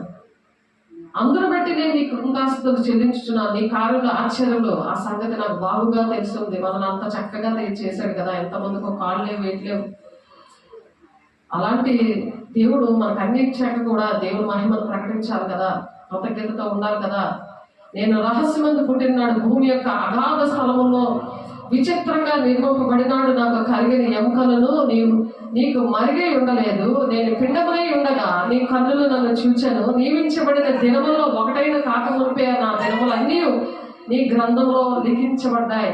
ప్రతిదీ గ్రంథంలో దేవుడు రాస్తాడు. దేవుడు బిడ్డ, నేను అన్ని మంచిగా చేసేస్తున్నాను, నువ్వు చెప్పేసుకోవడం కాదు, దేవుడు చెప్పాలి నీ కోసం. అటు దెయ్యమైనా చెప్పాలి, అటు దేవుడైనా చెప్పాలి. నా విషయంలో అలా జరిగింది. దెయ్యాలు వెళ్ళగొడుతున్నప్పుడు నేను ఎవరిని అంటే దేవుడు బిడ్డ అని చెప్పింది. రాయలసీమలో వచ్చాడు ఒక ఆయన, దేవుడు బిడ్డ, నా బిడ్డ ఇక్కడ ఉన్నది, వెళ్ళని పంపించాడు. 11వ సంవత్సరంలో పౌలు గారు రమేష్ అని బిఎస్ఎఫ్లో పనిచేస్తున్న ఆయనకి నా బిడ్డ అక్కడ ఉన్నదని నా కోసం చెప్పి పంపించారు. ఆయన ఇక్కడికి వచ్చినా సరే మళ్ళీ నా బిడ్డ అని చెప్పారు. నా సంపూర్ణమైన బిడ్డ అని కూడా ఇక్కడికి వచ్చి తాను బాప్తిజం ఇచ్చాక చెప్పాడు. ఆయన చెప్పారు ఇంగ్లాండ్లో దెయ్యాలు పడుతున్నప్పుడు వాళ్ళని అడుగుతుంటే వాళ్ళ దెయ్యం వచ్చి అలా చెప్పింది దేవుని బిడ్డ అని చెప్పి. ఎందుకంటే మనం అడగాల నేను ఎవరిని చెప్పు అని. నువ్వు సిగ్గుపడదే రేపు పొద్దున్న దేవుని దగ్గర సిగ్గుపడాలి. ఎందుకంటే అక్రమం చేయాలి పొండి మీరు ఎవరో నాకు తెలియదు అంట. దేవుడు అక్రమంగా మనం నడవలేకుండా ఉండాలని ఇలాగా ఉపవాస ప్రార్థనలు చేయించడానికి దేవుడు సహాయం చేశాడు. దేవుని బిడ్డ యోబు గారు 2వ అధ్యాయము 8వ వచనంలో చిల్లబెట్ట తీసుకొని బూడిదలో కూర్చున్నాడు ఆయన. అలాగా ఎంత భక్తిపరుడో మరి సాతానుడు శోధించినప్పుడు అలా ఉపవాసం ఉన్నాడు. మనకు ఏ శోధన వచ్చినా సరే మనం దేవుని దగ్గర ఉపవాసం ఉంటే ఎవరిని విమర్శించకుండా వాక్యంలో ఉన్నది చూసుకొని ఆ బూడిద తీసుకొని మరి యోబు గారు అలా ప్రార్థన చేశారు. మరి ఎస్తేరు తన జనాంగాన్ని రక్షించుకోవడానికి మొద్దికై కూడా చింపురు గుడ్లు మరి తన బట్టలన్నీ చింపుకొని బూడిద వేసుకొని ఆయన కూడా అలాగే దేవుడిని మొరబెట్టాడు. ఏడ్చి శోకంతో మరి చేశాడు. అలాగే మరి అపోస్తుల కార్యం 2:38 బాప్తిస్మం తీసుకున్న వాళ్ళకి పరిశుద్ధాత్మ వరం ఇస్తారు. అది పిల్లలకి దూరస్తులకి కూడా నువ్వు దేవుని అభిషేకం పొందుకుంటే దూరం ఉన్న వాళ్ళ మీద కూడా ఆ అభిషేకం పనిచేస్తుంది. అది చూద్దాం, ఒకసారి చూడండి. మన తల్లిదండ్రులుగా పెద్దోళ్ళు కరెక్ట్గా ఉన్నప్పుడు 1000 తరాలు దీవెన ఎలా ఉంటుందో వాళ్ళకి అన్నీ చేసి పెట్టుతున్నప్పుడు పిల్లలు పెద్దోళ్ళు ఏం చేయాలి? తల్లిదండ్రులు, తాతయ్య, అమ్మమ్మ, తల్లిదండ్రులు నాకు మీకైనా ఉన్నవాళ్ళు వాళ్ళు ఏం చేయాలి? పరిశుద్ధాత్మతో బాప్తీసం తీసుకోవాలి. ఏంటంటే బాప్తీసాలు కాదు, ఎక్కడెక్కడో బాప్తీసాలు తీసుకోవడం కాదు, పరిశుద్ధాత్మ వరం పొందుకుంటారని ఉంది వాక్యము. అపోస్తల కార్యము 2వ అధ్యాయము 38వ వచనం. లేకపోతే ఏమి వాక్యం అర్థం అవ్వదు. ఆయన ఎందు అపోస్తల కార్యము 2వ అధ్యాయం, అపోస్తల కార్యం 2వ అధ్యాయం చూడండి, రాసుకోండి, వాక్యం పట్టుకొని ప్రార్థన చేసుకోండి.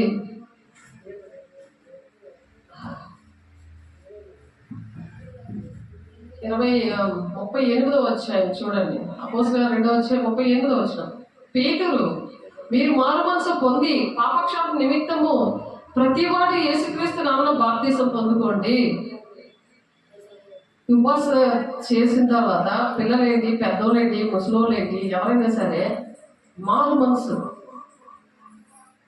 పొందుకోవడానికి ఉపవాసం ఉండాలి. ఆ మారు మనసు పొందుకొని దేవుడు మన కోసం ఆ పాపక్షాపన మనకి మానవాళి రక్షణ కోసం ఆయన అలా ప్రాణం పెట్టినందుకు ఇంకా అదే పరిస్థితుల్లో చేసిన తప్పే చేస్తూ ఉంటే ఎలాగా? బాప్తీసాలు పొందుకొని కూడా అలాగే నడవడం మంచిది కాదని. మరి పొందుకోలేని వాళ్ళకి ఎలా పొందుకుంటారు? బాప్తీసాలు పొందుకోరు. ఎవరి పిల్లలు పెద్దవాళ్ళు కూడా బాప్తీసాలు పొందుకోరాడు. పొందుకోకుండా దొంగ ఎలాగైతే వెళ్ళిపోయాడో అలాగే వెళ్ళిపోదాం అనుకుంటున్నారు. దొంగ కూడా రక్షించబడినోడే కానీ బాప్తీసం తీసుకోలేదు. అలా తప్పులు చేశాడు. దేవుడు ఆ రోజు కనికరించాడు కాబట్టి సరిపోయింది. అందరికి కూడా అలాగే జరగదు, అందరికీ ఒకలా ఉండదు. కొమ్మరి ఒక్కొక్కళ్ళు ఒక్కొక్కలాగా చేస్తాడు. మట్టి కుండ చేస్తాడు, స్టీల్ది చేస్తాడు, వెండి పాత్ర చేస్తాడు, బంగారు పాత్ర చేస్తాడు, వజ్రాల పాత్ర కూడా చేస్తాడు. నువ్వు ఏ పాత్రగా ఉన్నావో మరి నేను ఏ పాత్రగా ఉన్నామో దేవుడి దృష్టిలో ఆయన ఇష్టం. కొమ్మరి ఆయన కాబట్టి దొంగ విషయంలో ఆయన ఇష్టం. నువ్వు నేను నాతో కూడా పరదేశంలో ఉంటావని అక్కడ పశ్చాత్తాపడ్డాడు. అక్కడ దేవుడు చనిపోయే వరకు కూడా సువార్త ప్రకటించాడు. ఆకాశానికి భూమికి మధ్య వేలాడుతూ ఆయన సువార్త ప్రకటించాడు. దాని ముందు దినమంతా కూడా మన ఉపవాసం ఉన్నాడు 40 రోజులు 40 రాత్రులు. సాతానేమో సాగిలపడి నమస్కరించమంది, దానికి ఆరాధించలేదు. ఆయన అంత బాధలో ఉండి కూడా సాతాన్ నీకు ఈ లోకమంతా ఇచ్చేస్తానంటే ఆయన ఆరాధించలేదు. కానీ ఏదైనా ఇస్తానంటే ఇప్పుడు ఆరాధించేస్తున్నారు. అలా అంటే వెళ్ళిపోయి కరోనా టైంలో రేషన్ ఇచ్చారని మొత్తం చర్చి అంతా దోచేశాడు. నా చర్చి అంతా జనగుడిలో భీముల నుండి వచ్చి గెస్ట్గా తీసుకుని వస్తే ధనాపేక్ష ఆ ప్లేస్లో మొత్తం ఇలా వేశారు కదా. నాకు ఐస్కరేతి యోధంలాగా ఆ బలారాధన తీసుకున్న వాళ్ళు నాతో పాటు ఏసైతో ఎలాగైతే తీసుకున్నారో వాళ్ళ కోసం దేవుడు వాళ్ళతో మాట్లాడారు, నాతో మాట్లాడారు. అయినా సరే అలా చెప్పాడు దేవుడు, యోధాకి చెప్పాడు. కానీ తను తలకిందులుగా చచ్చిపోయాడు. అప్పుడు వచ్చింది మారు మనసు. దేవుడు వార్తను ప్రకటించాడు. మరి దేవుడిని అప్పగించే వారిగా అలా ఉండకుండా పశ్చాత్తాపం పడాలి.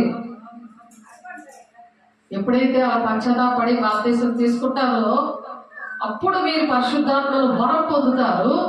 ఈ వాగ్దానము మీకును మీ పిల్లలకును దూరస్తులందరికీ అనగా ప్రభువైన మన దేవుని తన యొద్దకు పిలిచిన వారందరికీ చెందునని వారితో చెప్పాను. ఎంత దూరంగా ఉన్నారో నా ఆత్మీయ పిల్లలు, కానీ వాళ్ళకి చెందుతుంది. దేవుని బిడ్డలారా, వాళ్ళకి చెందుతుంది. అందుకే మరి నా కడుపును పుట్టింది శరీర సంబంధ మనిషి, కానీ బాప్తిస్మం ఇచ్చినందుకు ఆత్మ సంబంధంగా పిల్లలుగా నేను ఎంచుతానన్నాడు కదా. శరీర సార్లు నేను పిల్లలుగా ఎంచను, కానీ ఆత్మ సంబంధమైన పిల్లలుగా నేను ఎంచుతాను అన్నాడు. శరీర సంబంధులు నీ పిల్లలు కాదు, కానీ ఆత్మ సంబంధమైన పిల్లలనే నీ సంతానంగా నేను ఎంచుతాను అన్నాడు ఆయన. అలా ఎంచడానికి ఇక్కడ సాక్ష్యము ఈ వాగ్దానం ఏంటంటే, ఏ వాగ్దానం అన్నది మన పరిశుద్ధాత్మ బాప్తిసం తీసుకున్నామంటే పరిశుద్ధాత్మ వరం పొందుకోవాలి. ఆ వరం అంట అది ఒక వాగ్దానం.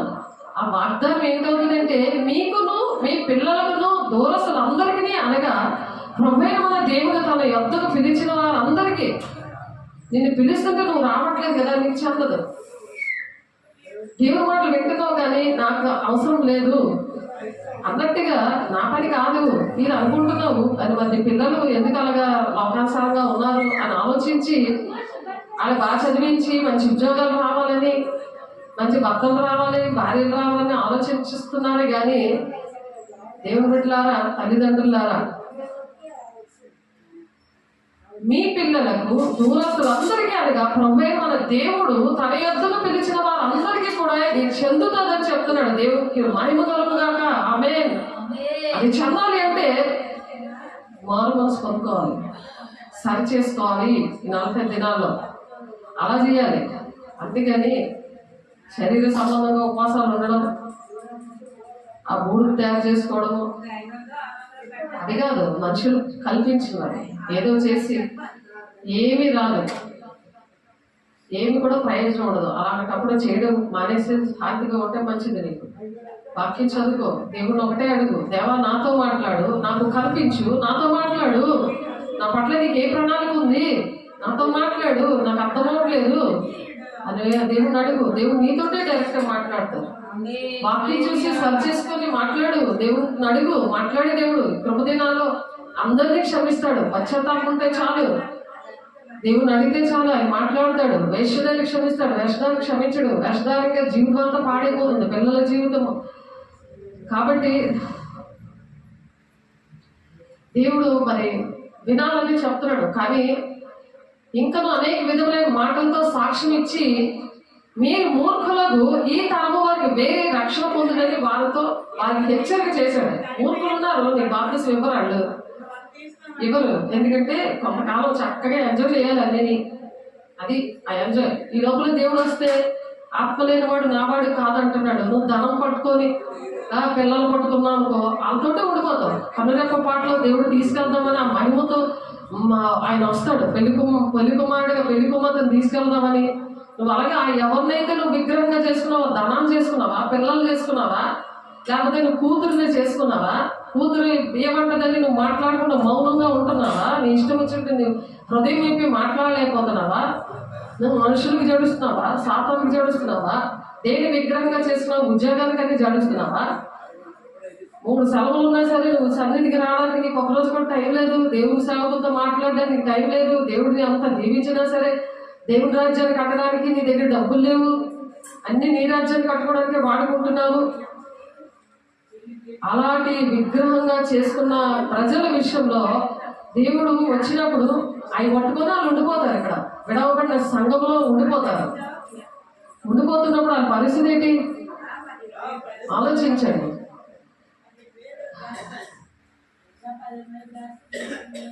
ఎన్నో సూచక్రియ మహత్కార్యాల వల్ల దేవుడు ఐగుప్తు అనే పాపం నుండి శాపం నుండి విడిపించాడు. ద్వితీయోపదేశకాండంలో ఉంటుంది 26 వచనంలో. మరి అలా విడిపించినప్పుడు మరి ఆ దేవుని రాజ్యం కట్టడానికి సహకరించాలి. నా సంఘంను కడతాను అని చెప్తున్నాడు పౌలుతోటి. మత్తయి 16 17-18 వచనాల్లో ఆయన కట్టుకుంటాడు. మరి పేతురు ఏ విధంగా అన్ని విడిచిపెట్టి వచ్చాడు? పేతురు విన్నాడు మాట, అబద్ధాలు ఆడిన దేవుని అభిషేకం పొందుకున్నాడు, మాట విన్నాడు. అలాగా దేవుడి వరాన్ని పొందుకోవాలి. దేవుని మాట వినాలి. దేవుని బిడ్డ ఎంతగానో దేవుడు ప్రేమించి మాట్లాడుతున్నారు మనతో. మన కుటుంబాలు బాగుండాలి, సంఘం బాగుండాలి, దేశం బాగుండాలి, దేవుని రాకడ సూచనలు మనకు అన్నీ తెలియాలి, సిద్ధపడి ఉండాలి అని. అందుకే యేసు సీమోను మరి యోనా, నీవు ధన్యుడు, పరలోకమందున్న నా తండ్రి ఈ సంగతి నీకు బయలుపరచనే గాని నరులు నీకు బయలుపరచలేదు. మరియు నీవు పేతురువు, ఈ బండ మీద నా సంఘమును కట్టుదును, పాతాళంలో ఒక ద్వారమును దాని ఎదుట నిలువదేవని నీతో చెప్తున్నాను. అయినా నీవు మాత్రమే చేయగలవయ్యా అని పాట పాడుకుంటున్నాను. ఆయన చేస్తాడు అలాగా. క్రీస్తు బండ మీద నీ మీద సంఘాన్ని కడతాడు. నువ్వు అలాగా దేవుని రాజ్యాన్ని కట్టడానికి ఆ విధంగా ఉండాలి. మరి ఆదాము పిల్లల్లాగే అబద్ధాలు ఆడుకొని పాములు కనబడతాయి వాళ్ళకి, అబద్ధాలు ఆడిన వాళ్ళకి. ప్రతి చిన్నదానికి భయపడిపోయి అబద్ధం ఆడేయడమే. ఆదాము పిల్లల్లాగా ఉంటారా, దేవుడి పిల్లల్లాగా ఉంటారా? దేవుడు మన కోసం కడపటి ఆదాము, దేవుడు వచ్చాడు మన కోసం ప్రాణం పెట్టారు. ఎలా ఉంటారు? ఆదాము పిల్లల్లాగా ఉంటారా? ఇంకా శరీరాచారులుగా, పాములు కనబడే వాళ్ళగా, లోపల ఒక మాట బయట ఒక మాట, మా శాస్త్రులు పరిచయాలు అలా మాట్లాడేవారు, వాళ్ళు చెప్తారు కానీ చేయరు. కాబట్టి అలాగా క్రియతో సత్యంతో ప్రేమించాలంటున్నారు కదా. 1 యోహాను 3వ అధ్యాయంలో ఇందాక చదువుకున్నాము. ఇప్పుడు రోమపత్రిక 15వ అధ్యాయము 22వ వచనంలో, ఈ హేతువు చేతను మీ ఎద్దుకు రాకుండా నాకు అనేక పర్యాయంలో ఆటంకము కలిగేది. ఎప్పుడైతే ఈ ప్రదేశాలలో నేను ఇక సంచరింపవలసిన భాగం లేదు కనుక అనేక సంవత్సరం నుండి మీ వద్దకు రావాలని మిక్కిలి అపేక్ష కలిగి నేను స్పెయిన్ దేశములకు వెళ్ళినప్పుడు మార్గంలో మిమ్మల్ని చూచి మొదట మీ సహవాసము వల్ల కొంత మట్టుకు సంతృప్తి పొంది మీ చేత అక్కడికి సాగనపబడుదునని నిరీక్షించుచున్నాను. అయితే ఇప్పుడు పరిశుద్ధుల కొరకు పరిచర్య చేయించు యెరూషలేములకు వెళ్ళుచున్నాను. చూడండి, ఇవన్నీ కూడా పౌలు గారు ఇలాగే అనేకమైన బ్రాంచెస్, ప్రార్థన వాళ్ళకి చూడాలని, అంత సహవాసం చేయాలని, వాళ్ళ పరిస్థితులు చూసి వాళ్ళని కలుద్దామని ఒక నిరీక్షణ కలిగి ఉన్నాడు. కానీ దేవుడు ఏం చెప్తున్నారో ఆ విధంగా వెళ్ళిపోతున్నాడు. పరిశుద్ధుల కొరకు పరిచర్య చేయించు యెరూషలేములకు వెళ్దాము. ఎలాగనగా యెరూషలేములో ఉన్న పరిశుద్ధుల్లో బీదలైన వారి నిమిత్తము మాసిదోనియా వారును అఖయ వారును కొంత సొమ్ము చందా వేయని ఇష్టపడ్డారు. అవును, వారు ఇష్టపడి దాన్ని చేసేది. వారు వీరికి రుణస్తులు. ఎట్లనగా అన్యజనులు వీరి ఆత్మ సంబంధమైన విషయములలో పాలివారే ఉన్నారు కనుక శరీర సంబంధమైన విషయములలో వీరు ఈ పనిని ముగించి ఈ ఫలమును వారికి అప్పగించి నేను మీ పట్టణము మీదుగా స్పెయిన్కు ప్రయాణము చేతును. నేను అలా అరకు వెళ్ళి చేసుకుంటూ అలా వైజాగ్ వచ్చి నా ఇంటి వాళ్ళు చూసుకొని వచ్చేదాన్ని. ఇప్పుడు కుదరట్లేదు. ఇప్పుడు పౌలు అలాగే చెప్తున్నాడు, ఈ పనిని ముగించి ఈ ఫలమును వారికి అప్పగించి నేను మీ పట్టణం మీదుగా స్పెయిన్గా ప్రయాణం చేతును. నేను మీ వద్దకు వచ్చినప్పుడు క్రీస్తు యొక్క ఆశీర్వాద సంపూర్ణముతో వద్దునని ఎరుగుదును. అలాగ ఆశీర్వాదాలు పట్టుకొని వస్తాము అని అంటే వాళ్ళైతే వారంటే దెయ్యాలన్నీ పట్టుకొని వచ్చేస్తాను బాబాయ్ అలా రాకు అనేవారు. అది తెలియదు. ఆత్మ సంబంధం మనుషులుగా ఉన్నప్పుడు తెలుస్తుంది. ఎన్ని ఆశీర్వాదాలు దేవుని బిడ్డలు వస్తాయి. నువ్వు దేవుని బిడ్డగా రాకు, అక్కగా రా, కూతురుగా రా అని అనేవారు. అందుకే దేవుడు ఏంటంటే పని చేశాడు, అక్కడ వెళ్ళడానికి టైం లేకుండా చేశాడు. ఆత్మీయ పిల్లలంటే శరీరానుసారమైన కుటుంబం కూడా అలాగే జరిగింది.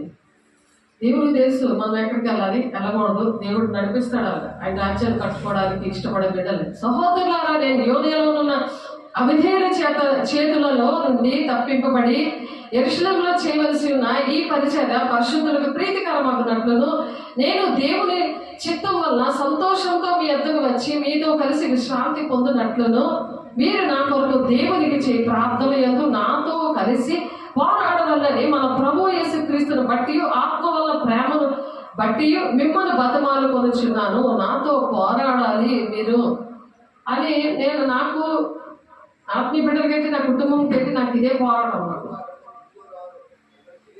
నాకు ఇదే పోరాటం. మన ప్రభువైన యేసుక్రీస్తుని బట్టి, ఆత్మ వల్లనే, ప్రేమను బట్టి మిమ్మల్ని బతిమాలుకొంచున్నాను. ప్రేమతో సమాధానం కత్తేగు దేవుడు మీ అందరికీ తోడై ఉండను గాక. సమాధానం అప్పుడే వస్తుంది. సమాధానం అప్పుడే వస్తుంది. కుటుంబాల్లోని, సంఘంలోని. ఇలా ఉపవాసం ఉండాలని దేవుడు మాట్లాడుతున్నాడు. దేవుడి బిడ్డ ఒకసారి ఆలోచించండి. ఈ లోకంలో మీకు శ్రమ కలుగుతుంది, అయినను ధైర్యం తెచ్చుకోనడి అంటున్నారు. యోహాను 16:33 శ్రమ వస్తుంది, కానీ ధైర్యం తెచ్చుకోవాలి. నేను లోకమును జయించున్నాను, మీరు కూడా ఆ విధంగా జయిస్తారు. అపవాది రాజ్యంలో నుండి దేవుని రాజ్యంలోనికి మనం ఆ విధంగా వస్తాం. కొలస్సీ 1 మీరు 13వ వచనం నుండి చదివితే 18వ వచనంలో సంఘం అనే శరీరమునకు స్థిరంగా మనం వాళ్ళకి నిలబడతాం. ఎందుకంటే సంఘానికి శిరస్సు దేవుడు కాబట్టి, అటువంటి సంఘంలో ఉన్నప్పుడు నీకు కూడా దేవుడు ఒక శిరస్సుగా నిలబడతాడు, నేను నడిపిస్తాడు. ఈ సువార్త వల్ల కలుగు నిరీక్షణ మర్మం ఏంటంటే పరిశుద్ధులకి బయలుపరచబడుతుంది అనమాట. ఈ మర్మము పరిశుద్ధులుగా బయలుపరచబడుతుంది, మిగిలిన వాళ్ళకి అర్థం అవ్వదు. మీరు చదవండి కొలస్సీయులకు రాసిన పత్రిక 1:13 నుండి 29 వచనాల్లో ఈ మాటలు ఉన్నాయి. మాటలు పట్టుకొని ప్రార్థన చేయండి. తండ్రి చిత్తం నెరవేర్చడం వద్ద 1000 తరాలకు దీవెన. నువ్వు ఏదడిగితే అది దేవుడు ఇస్తాడు. దేవుడు అన్యాయసుడు కాదు, మనుషుల్లాగా. మనుషులై మనం చూడకూడదు. నువ్వు మాత్రమే చేయగలవు, నేను మాత్రమే నమ్మేనయ్యా అనే దేవుడిని మాత్రమే మనం అడుక్కోవాలి. ఆయన మీద దృష్టి ఉంచినప్పుడు మనం దేవుని రాజ్యానికి వెళ్తాం, వెళ్తబడే గుంపులో ఉంటాం. దేవునికి మహిమ కలగా కాక. అపోస్తుల 14:22 వచనంలో అనేకమైన శ్రమల గుండా దేవుని రాజ్యానికి మనం ఈ విధంగా వెళ్తామంట. పౌలు గారు చెప్తున్నారు శిష్యులతో. నా శిష్యులతో కూడా నేను ఆత్మీయుడితో అలాగే చెప్తాను. అస్సలు అవన్నీ పక్కన పెట్టేస్తారు. అన్నీ పరిచయం ఏంటి, దేవుడి పని ఏంటంటే ముందుకు వస్తారు. నిజంగా వచ్చినందుకు వాళ్ళకి ఎలాంటి సమస్యనే దేవుడు విడిపించి చక్కగా దేవుడు అలా నిలబెడతా ఉంటాడు. అది మాకు సాక్ష్యం అన్నమాట. నా విషయమైనా సంఘం విషయమైనా నాకు దేవుడు ఇచ్చిన బహుమానం అన్నమాట. దేవుడు శిరస్సుగా ఉన్నాడు కాబట్టి ఆయనే ఇప్పుడు మాట్లాడుతాడు మీతోటి, నాతోటి మనం సర్చ్ చేసుకోవడానికి. 1 పేతురు 4:12 చూస్తే అగ్ని వంటి శ్రమలకు మీరు ఆశ్చర్యపడకండి. అగ్ని వంటి శ్రమలకు మీరు ఆశ్చర్యపడద్దు.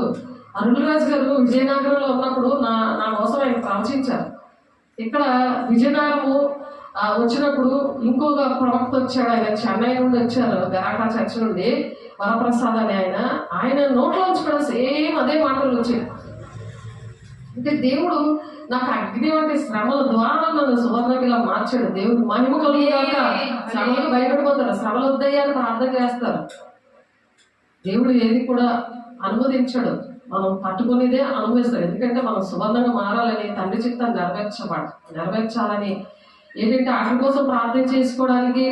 అవే నాకు కావాలి, నా కొడుకు బాగుంటే నేను వస్తాను, నా భర్త మరి వెళ్ళిపోయాడు నన్ను వదిలేసి వస్తే అప్పుడు నేను వస్తాను, అప్పుడే నేను దేవుని పిలుస్తాను, దేవుని ఆజ్ఞలు పాటిస్తాను. ఆజ్ఞలు పాటించకపోతే అది నా ఆజ్ఞ, దేవుని ఆజ్ఞ. అది నాకు నష్టమా, నీకు నష్టమా? చీకట్ల పడతాయి, ఎన్నో సమస్యలు వస్తాయి. మళ్ళీ ప్రార్థన చేస్తాం, మళ్ళీ అదే పద్ధతి. మళ్ళీ ప్రార్థన చేసి విడుదల చేస్తాం, మళ్ళీ అదే పద్ధతి. నువ్వు దేవుని చూడకుండా నన్ను చూసి నేను చేస్తానా? నేను మనిషిని కదా. నువ్వు దేవుని ఆజ్ఞ పాడిస్తే నీకు దేవుడు కంపల్సరీ చేస్తాడు. తండ్రి పట్ల చిత్తం నువ్వు నెరవేరిస్తేనే రేపు పొద్దున్న దేవుని రాజ్యానికి వెళ్తావు, ఎంతపడి సంఘంలో నువ్వు ఉంటావు, లేకపోతే ఉండవు. నన్ను అడగడు లెక్క. ప్రతి విషయం కూడా నేను క్లారిటీ ఇస్తాను. నేను నాకు దేవుడు నాకు ఇస్తాడు. ఎందుకంటే ఎంతో కన్నీరు కాలుస్తాను మీకోసం. నేను ఎంతో కన్నీరు కాల్చి ప్రతి ఒక్కరి కోసం కూడా నేను అడుగుతాను. దేవుడు నాకు అప్పచెప్పిన బాధ్యతలు అవి. మీరు చెప్పక్కర్లేదు, నాకు బాధ్యత లేదు. వీళ్ళు తిని పడుకుంటున్నారు అనుకుంటారు, మీరు ఖాళీగా ఉన్నారు అనుకుంటారు. దేవుడు చూస్తున్నాడని భయం ఉండాలి. యెహోవా కళ్ళు దేశమంతటా, ప్రపంచమంతా సంచారం చేస్తున్నాయి. ఆ మంచివారిని చెడ్డవారిని చూస్తున్నాయి. దీన్ని ఎంత దేవుడు ఆశీర్వదిస్తున్నాడు. ఎవరి మట్టి పర్సనల్గా దేవుడు ప్రతి ఒక్కరిని నిలబెట్టి అడుగుతాడు. జీవగ్రంథంలో ప్రతిదీ రాస్తాడు. అవన్నిటికి భయపడి మనము ఉపవాసం ఉండాలి, ప్రార్థన చేయాలి, తండ్రి చిత్తాన్ని నెరవేర్చాడు, దేవుని రాజ్యాన్ని కట్టి మనం అలా ఉండాలని దేవుడు ఆశపడుతున్నారు. దేవుని బిడ్డ ఒకసారి ఆలోచించు. సమస్త పాపం నుండి యేసు రక్తం ద్వారా దేవుడు విడిపిస్తారంటున్నాడు. ఆయన రక్తం ద్వారా దేవుడు విడిపిస్తారు. ప్రార్థన, సహవాసం, రొట్టె విచ్చుగా. అందుకే అలా ఉండాలి. స్వస్థతలు ఎంత చక్కగా స్వస్థతలు వచ్చేస్తాయో, స్పాట్లో స్వస్థతలు వస్తాయి యేసే రక్తం ద్వారా. అస్తమానికి వస్తాయా? నువ్వు అస్తమానికి దేవుని గాయాలు రేపుతావా? ఆలోచించు. దేవుని మహిమపరచాలి ఆ సాక్ష్యంతో. అందుకిస్తారు, కృప ద్వారా రక్షించాడు ఆయన. కృప ద్వారా దేవుడు ఎవరైతే లోబడ్డారో వాళ్ళు అభిషేకించి వాళ్ళకి ఆ వరాలు ఇస్తారు. లోబడిపోతే ఇవ్వరు. నేను వైజాగ్ నుండి విజయనగరం నేను లోబడి వచ్చాను కాబట్టి నాకు ఇచ్చారు, లేకపోతే నాకు ఇవ్వరు. నాకు భక్తి నేర్పించి ప్రభావం దేవుని దగ్గర ఏడ్చి నేను తీర్మానం చేసుకుని నేను ఉపవాసం ఉన్నాను 60 దినాలు. అందుకే ఇచ్చారు. అది నాకు ఇష్టమైంది. నీకు అభిషేకం ఉంటే నీకు ఇష్టపడతావు. నీకు అభిషేకం లేకపోతే దేవుడు నీలో లేకపోతే నీకు ఇష్టం ఉండదు, చిరాకు ఉంటుంది. ఆ మాటలు ఇష్టం ఉండదు. ఎవరైతే నువ్వు దీవించబడతావు, ఆశీర్వదించబడతావు అని అంటే వాళ్ళే ఇష్టం ఉంటావు. వాళ్ళు అనుకూలమైన బోధకుల దగ్గర నువ్వు వెళ్ళిపోతుంటావు. అందుకే పరిగెట్టిస్తుంటాడు సాతాను గాడు. ఆడికి ఇష్టమైన బోధకు నువ్వు పరిగెడుతుంటే అది నీకే నష్టం. దేవుని బిడ్డ ఒకసారి ఆలోచించు. అలా ఉపవాసం ఉండాలని దేవుడు నిన్ను ఆశపడుతున్నాడు. విశ్వాసము, నిరీక్షణ దేవుని యందు ఉంచబడి ఉందన్నమాట. 1 పేతురు 2:7 సమస్త పాపం నుండి దేవుడు విడిపిస్తాడు. విడిపించబడ్డాక ఏమొస్తాయి? ఒక నిరీక్షణ వస్తుంది, నీకు ఒక విశ్వాసం కలుగుతుంది. దేవుడు నాకు చేస్తాడు. మనుషుల మీద నువ్వు ఆధారపడుకొని మనుషుల వైపు చూస్తే నీకు అది దాని విశ్వాసం అంటారు. విశ్వాసం లేకపోతే దేవుడి మీద విశ్వాసం, సేవకుల్ని నువ్వు అంటున్నా దేవుడిని అంటున్నా లెక్కలోకి వస్తావు. ఫరోకి మోషే గారి విషయంలో చెప్తాడు, నువ్వు వెళ్ళు, ఫరోకి నువ్వు దేవుడిగా ఉంటావు. దేవుడిని ఎలాగైతే దేవుడు చూసి ఎలా భయపడతారో అలా భయపడతావు అనేసి నిర్గమకాండంలో ఉంటుంది అన్నమాట. దేవుడు భయపడాలని అడతో మాట్లాడతారు, సేవకుల విషయంలో మాట్లాడతారు. వాక్శక్తి ఇచ్చారు అని చెప్పగానే రెండో చర్చి పారిపోయారు. అష్టం గారికి వాక్శక్తి ఇచ్చారు, ఆవిడ ఏమంటే అది జరిగిపోతాయి. అలాగని రెండో చర్చి పారిపోయారు వాళ్ళు. రూతు కుటుంబం దానికి ఇంకొక ఆమె సపోర్ట్ మాట్లాడుకుంటుంది. నేను లేనప్పుడు తోడేళ్ళు వస్తాయి, అవి ఈడ్చుకొని వెళ్ళిపోతాయి అన్నట్టుగా ఆవిడ చేసింది. కానీ దేవుని సంఘం ఎంత గాయపరచబడింది, దేవుని గాయాల మీద రేపారని ఒకసారి గమనించండి. దేవుని బిడ్డలారా, ఇవన్నీ సరి చేసుకోవడానికే మనం ఉపవాస ప్రార్థన చేయాలి. హెబ్రీ పత్రిక 11 చూస్తే విశ్వాసమును బట్టి హానోకు ఏ విధంగా కనురెప్ప పాటలు అయితే కొనుపబడ్డాడో అలాగే మనం కనురెప్ప పాటలో మనము హానోకులాగా ఎత్తబడాలని దేవుడు ఆశపడుతున్నాడు. దేవుని బిడ్డ అందుకని మనం సిద్ధపడాలి. మొండిగా కూర్చుంటే, మూర్ఖంగా కూర్చుంటే ఏదో నామకార్థంగా చేసేది కాదు. ఇది పశ్చాత్తాపడాలి. చాలా మరి తను ఎలాగా మరి కుమారుని పొందుకుంది ఆలోచించండి. చాలా ఎలా కుమారుని పొందుకుంది, తను ఎలాంటి విశ్వాసంతో పొందుకుంది అబ్రహాం గారు. మరి అలాగే అబ్రహాం ఇస్సాకుని ఎలా బలి ఇచ్చాడు, ఎలాంటి విశ్వాసం అది ఆలోచించండి. ఎలా విధేయత చూపించారు దేవుని బిడ్డలు. మరి వాగ్దానాన్ని పట్టుకొని విశ్వాసం ద్వారా దేవుడు ఎలాగా మరి నీతి కోసం పనిచేశారు వాళ్ళు. ఆ వాగ్దానాలు పట్టుకొని నీతి కోసం, నీతిగా ఉండాలని వాగ్దానం దేవుడు మనకి ఏ వాగ్దానం ఇచ్చారో అవి పట్టుకొని ప్రార్థన చేయాలి. ఆ ప్రార్థన చేసినప్పుడు ఆ విశ్వాసము, ఆ నిరీక్షణ వస్తుంది. దేవుడు మాట్లాడడం స్టార్ట్ చేస్తాడు. నీ పట్ల దేవుడికి ఎన్ని వాగ్దానాలు ఇచ్చినా ఒక రాసుకోవు, గుర్తుండదు. కొన్ని సేవకులు చెప్తుంటే అది మంటగా ఉంటుంది. అలా దేవుడు లెమ్ము తేజరీళ్ళమని నేను వెలిగించి నీకు పనులకు చెప్తుంటే నీకు చిరాగ్గా ఉన్నది. చెడ్డ దెయ్యాన్ని పట్టేస్తాయి అనేసి దెయ్యానికి భయపడిపోతున్నావు. దేవుడు ప్రణాళిక, ఆయన వాగ్దానాలు నెరవేర్చబడతాయి కదా. దేవుని రాజ్యానికి వెళ్తావు, ఎత్తబడి గుంపులో ఉంటావు. ఆయన చిత్తాన్ని నెరవేర్చాలేను. అందుకే నా పట్ల ఒక చిత్తం ఉంది, ఒక ప్రణాళిక ఉంది అని చెప్తున్నా మీకు అర్థం కావట్లేదు. అనుకూలమైన బోధకుల దగ్గర ఉన్నందుకు మరి అటువంటి వాక్యము వ్యర్థమైన ఆరాధన, అటువంటి వాక్యం అనుకూలమైన బోధకులు అలాంటివి చెప్తా ఉంటారు. ఆత్మ పనిచేయదు అక్కడ. పరిశుద్ధాత్మ దేవుడు దుఃఖపడి వెళ్ళిపోతాడు వెంటనే. నేను ఎన్ని ప్రార్థనలు చేసినా అవి జాబులు అందుకే రావు. దేవుడితో మాట్లాడే అనుభవం ఉండాలి. ఎంచి దినాల్లో అందరి మీద దేవుడు ఆత్మను కుమ్మరిస్తారు కాబట్టి. వీరందరూ ఆ వాగ్దాన ఫలం అనుభవింపకపోయినను దూరం నుండి చూచి వందనము చేసి తమ భూమి మీద పరదేశులను యాత్రికులే ఉన్నామని ఒప్పుకొని విశ్వాసం గలవారే మృతి చెందారు. వాగ్దాన భూమికి వెళ్ళలేకపోయారు ఇశ్రాయేలు ప్రజలు, విశ్వాసంతో చనిపోయారు. అలాగే చెప్పువారు తమ స్వదేశమును వెతుకుచున్నామని విషదపరచుచున్నారు కారా. వారు ఏ దేశం నుండి వచ్చినో ఆ దేశంలో జ్ఞాపకమందు ఉంచుకున్న ఎడల మరలా వెళ్ళుటకు వీరికి వీలు కలిగి ఉండేను. అయితే వారు మరి శ్రేష్టమైన దేశమును అనగా పరలోక సంబంధమైన దేశమును కోరుచున్నారు. అందుచేత తాను వారి దేవుడునని అనిపించుకొనుటకు దేవుడు వారిని గూర్చి సిగ్గుపడడు. ఫిబ్రవరి రాసిన పత్రిక 16 వచ్చాడు. దేవుడు మన కోసం సిగ్గుపడకుండా ఉండాలి. ఎందుకంటే ఆయన మన కొరకు ఒక పట్టణం సిద్ధపరిచి ఉంచాడు. ఒక పట్టణం, ఏవి మనతో రావు. దేవుని బిడ్డ ఒకసారి ఆలోచించు. అటు విధంగా ఉపవాసం ఉండు.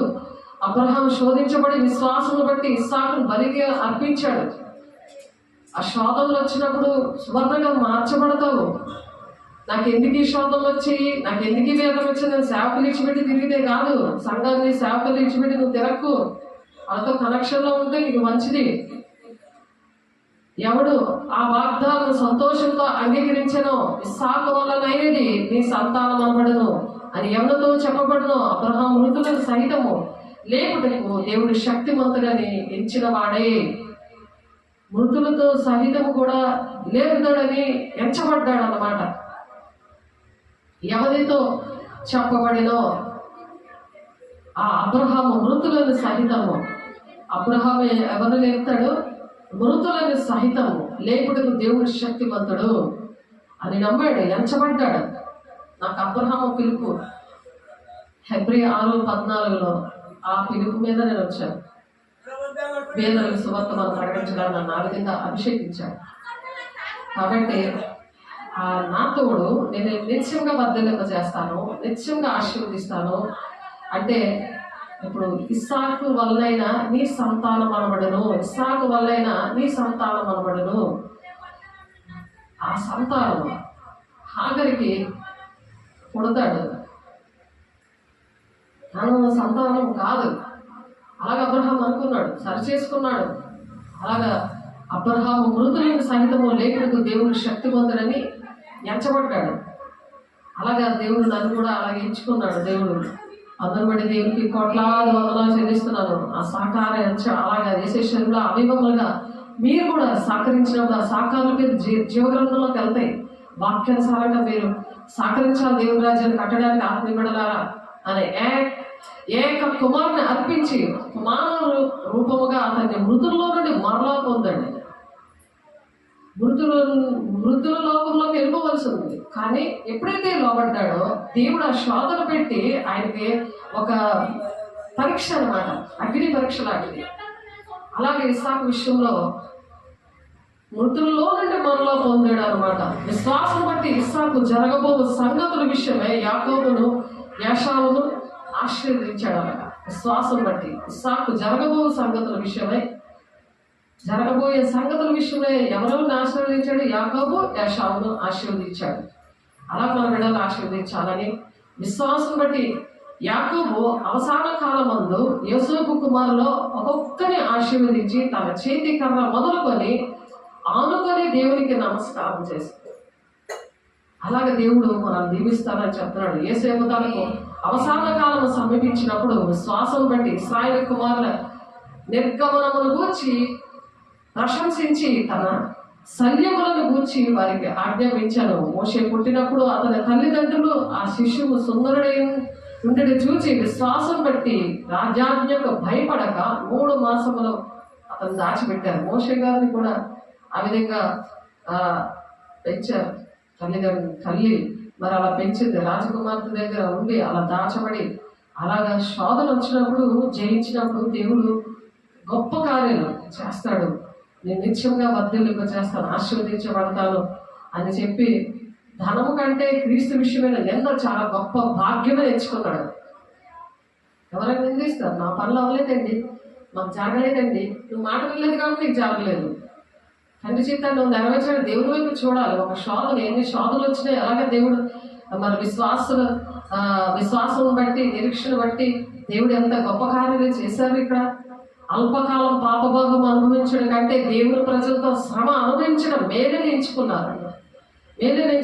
కాబట్టి ఒక రాజరికము అవన్నీ కూడా పక్కన పెట్టాడు మోషే. మరో కుమార్తె యొక్క కుమారుడిని అనిపించుకుంటూ ఒప్పుకోలేదు. కానీ ఏలైనా అతను ప్రతిఫలంగా కలిగబో బహుమానము దృష్టించాడు. ప్రతిఫలముగా మనం చదువుకున్నాం కదా, కిరీటం అనేది ఇస్తాడు అని చెప్తున్నాడు కదా. కిరీటం ఇస్తాడు. ఎవరైతే దేవుని బిడ్డలుగా లోబడి ఉంటారో వాళ్ళకి ఒక కిరీటం ఇస్తాను అని చెప్తున్నారు. అది మరి ప్రకటన 2:10 కూడా ఆ మాట ఉంటుంది. ఆయనకు ఒక కిరీటం ఇస్తాడు, జీవ కిరీటం ఇస్తాడు ఆయన. అటువంటి ఇవ్వాలని దేవుడు ప్రణాళికను బట్టి దేవుడు అనేస్తుంది కాదు. దేవుడు నువ్వు శ్రమపడినప్పుడు, నువ్వు ఓర్చుకున్నప్పుడు దేవుడు అటువంటి శక్తిని, బలాన్ని, నీకు అభిషేకాన్ని అన్ని కూడా ఇచ్చి దేవుడు అటు విధంగా దీవించాలని, ఆశీర్వదించాలని దేవుడు కోరుకుంటున్నారు. మహిమ ప్రభావములతో వానికి కిరీటము ధరింప చేస్తాను అంటున్నాడు. మహిమ ప్రభావాలతో. కీర్తనలు 8:5 అడగండి. దేవుని మాట విన్నప్పుడు అన్ని కూడా దేవుని కన్నా దేవుని ఎక్కువగా ప్రేమించుకోవడం దేవుని మాట విన్నప్పుడు జరుగుతాయి. దేవుని మాటలు దీవించుగాక. ప్రార్థన చేసుకున్నాము. పరిశుద్ధ ప్రేమ గల దేవ, అభిషిక్తుడా నాయన, మమ్మల్ని ఏ విధంగా అయా తండ్రి చిత్తాన్ని నెరవేర్చాలో, ఏ విధంగా ఉపవాసం ఉండాలో, ఎవరిని విమర్శించుకుంటారు, వాక్యాన్ని చూసుకుంటూ నాయన అందరికీ ఇష్టంగా ధర్మశాస్త్రం తెలియలేని దగ్గర తెలియలేనట్టు ఉండమంటున్నాం నాయన. తెలిసిన వారి దగ్గర తెలిసినట్టు ఉండి ప్రభు ఏదో విధంగా ఒక ఆత్మలు రక్షించాలని అబ్రహాం గారి విషయంలో, పౌలు గారి విషయంలో, మరి నాయన మోషే గారి విషయంలో, ప్రభు యోగు గారి విషయంలో, మరి నాయన అయ్యా ఎస్తేరు విషయంలో, ప్రభా మొద్దికై విషయంలో మీరు ఎన్ని విషయాల్లో మాట్లాడారు ప్రభా. మమ్మల్ని సరిచేయండి, నడిపించండి. నీ చిత్తం మేము నెరవేర్చడానికి ఇష్టపడుతున్నామయ్యా. అయ్యా మా బిడ్డలకు అటువంటి దీవెనలు కావాలని మేము కోరుకుంటున్నామయ్యా. మీరు దర్శిస్తున్నందుకు, ప్రతి ఒక్క బిడ్డనితో మీరు మాట్లాడుతున్నందుకు, సరి చేస్తున్నందుకు నీవు మాత్రమే నాయన మేము నమ్మేమో ప్రభా. నాయన అయ్యా తండ్రి నీ కృపను బట్టి నాయన అయ్యా మమ్మల్ని అటు విధంగా దీవిస్తున్నందుకు, నీ సాక్షిగా నిలబెట్టుకుంటున్నందుకు, ఆటంకపరుస్తున్న ప్రతి దురాత్మ శక్తులు ఏసునామములో మీరు లయపరుస్తున్నందుకు, నీ ఆత్మాభిషేకముతో మీరు నింపుతున్నందుకు, ప్రతి ఒక్క బిడ్డని ఏ బిడ్డ అయితే చూస్తున్నారో ఆన్లైన్ ఆఫ్లైన్ ప్రభా, ఆ బిడ్డలందరినీ దీవించండి, ఆశీర్వదించండి, సరిచేయండి, నడిపించండి. నీతో సహవాసం చేయడానికి నాయన, నీ మీద ఆనుకొని జీవించడానికి అయ్యా నేను మాత్రమే మేము నమ్ముకున్నాం ప్రభా. నీ పట్ల మాకున్న ప్రణాళికని, మా బిడ్డల పట్ల, మా కుటుంబం పట్ల, మా సంఘం పట్ల, మా దేశం పట్ల నీకే ప్రణాళిక ఏదో ఉంది. అది నెరవేర్చుకొని మహిమ ఘనత ప్రభావం మీరే పొందుకుంటున్నందుకు వందనాలు, స్తోత్రాలు చెల్లిస్తూ యేసయ్య పరిశుద్ధ నామములో బ్రతిమలాడి వేడుకుంటున్నాం తండ్రి. ఆమేన్. దేవునికి మహిమ కలుగును గాక. దేవుడు మిమ్మల్ని దీవించి ఆశీర్వదించును గాక. ఆమేన్.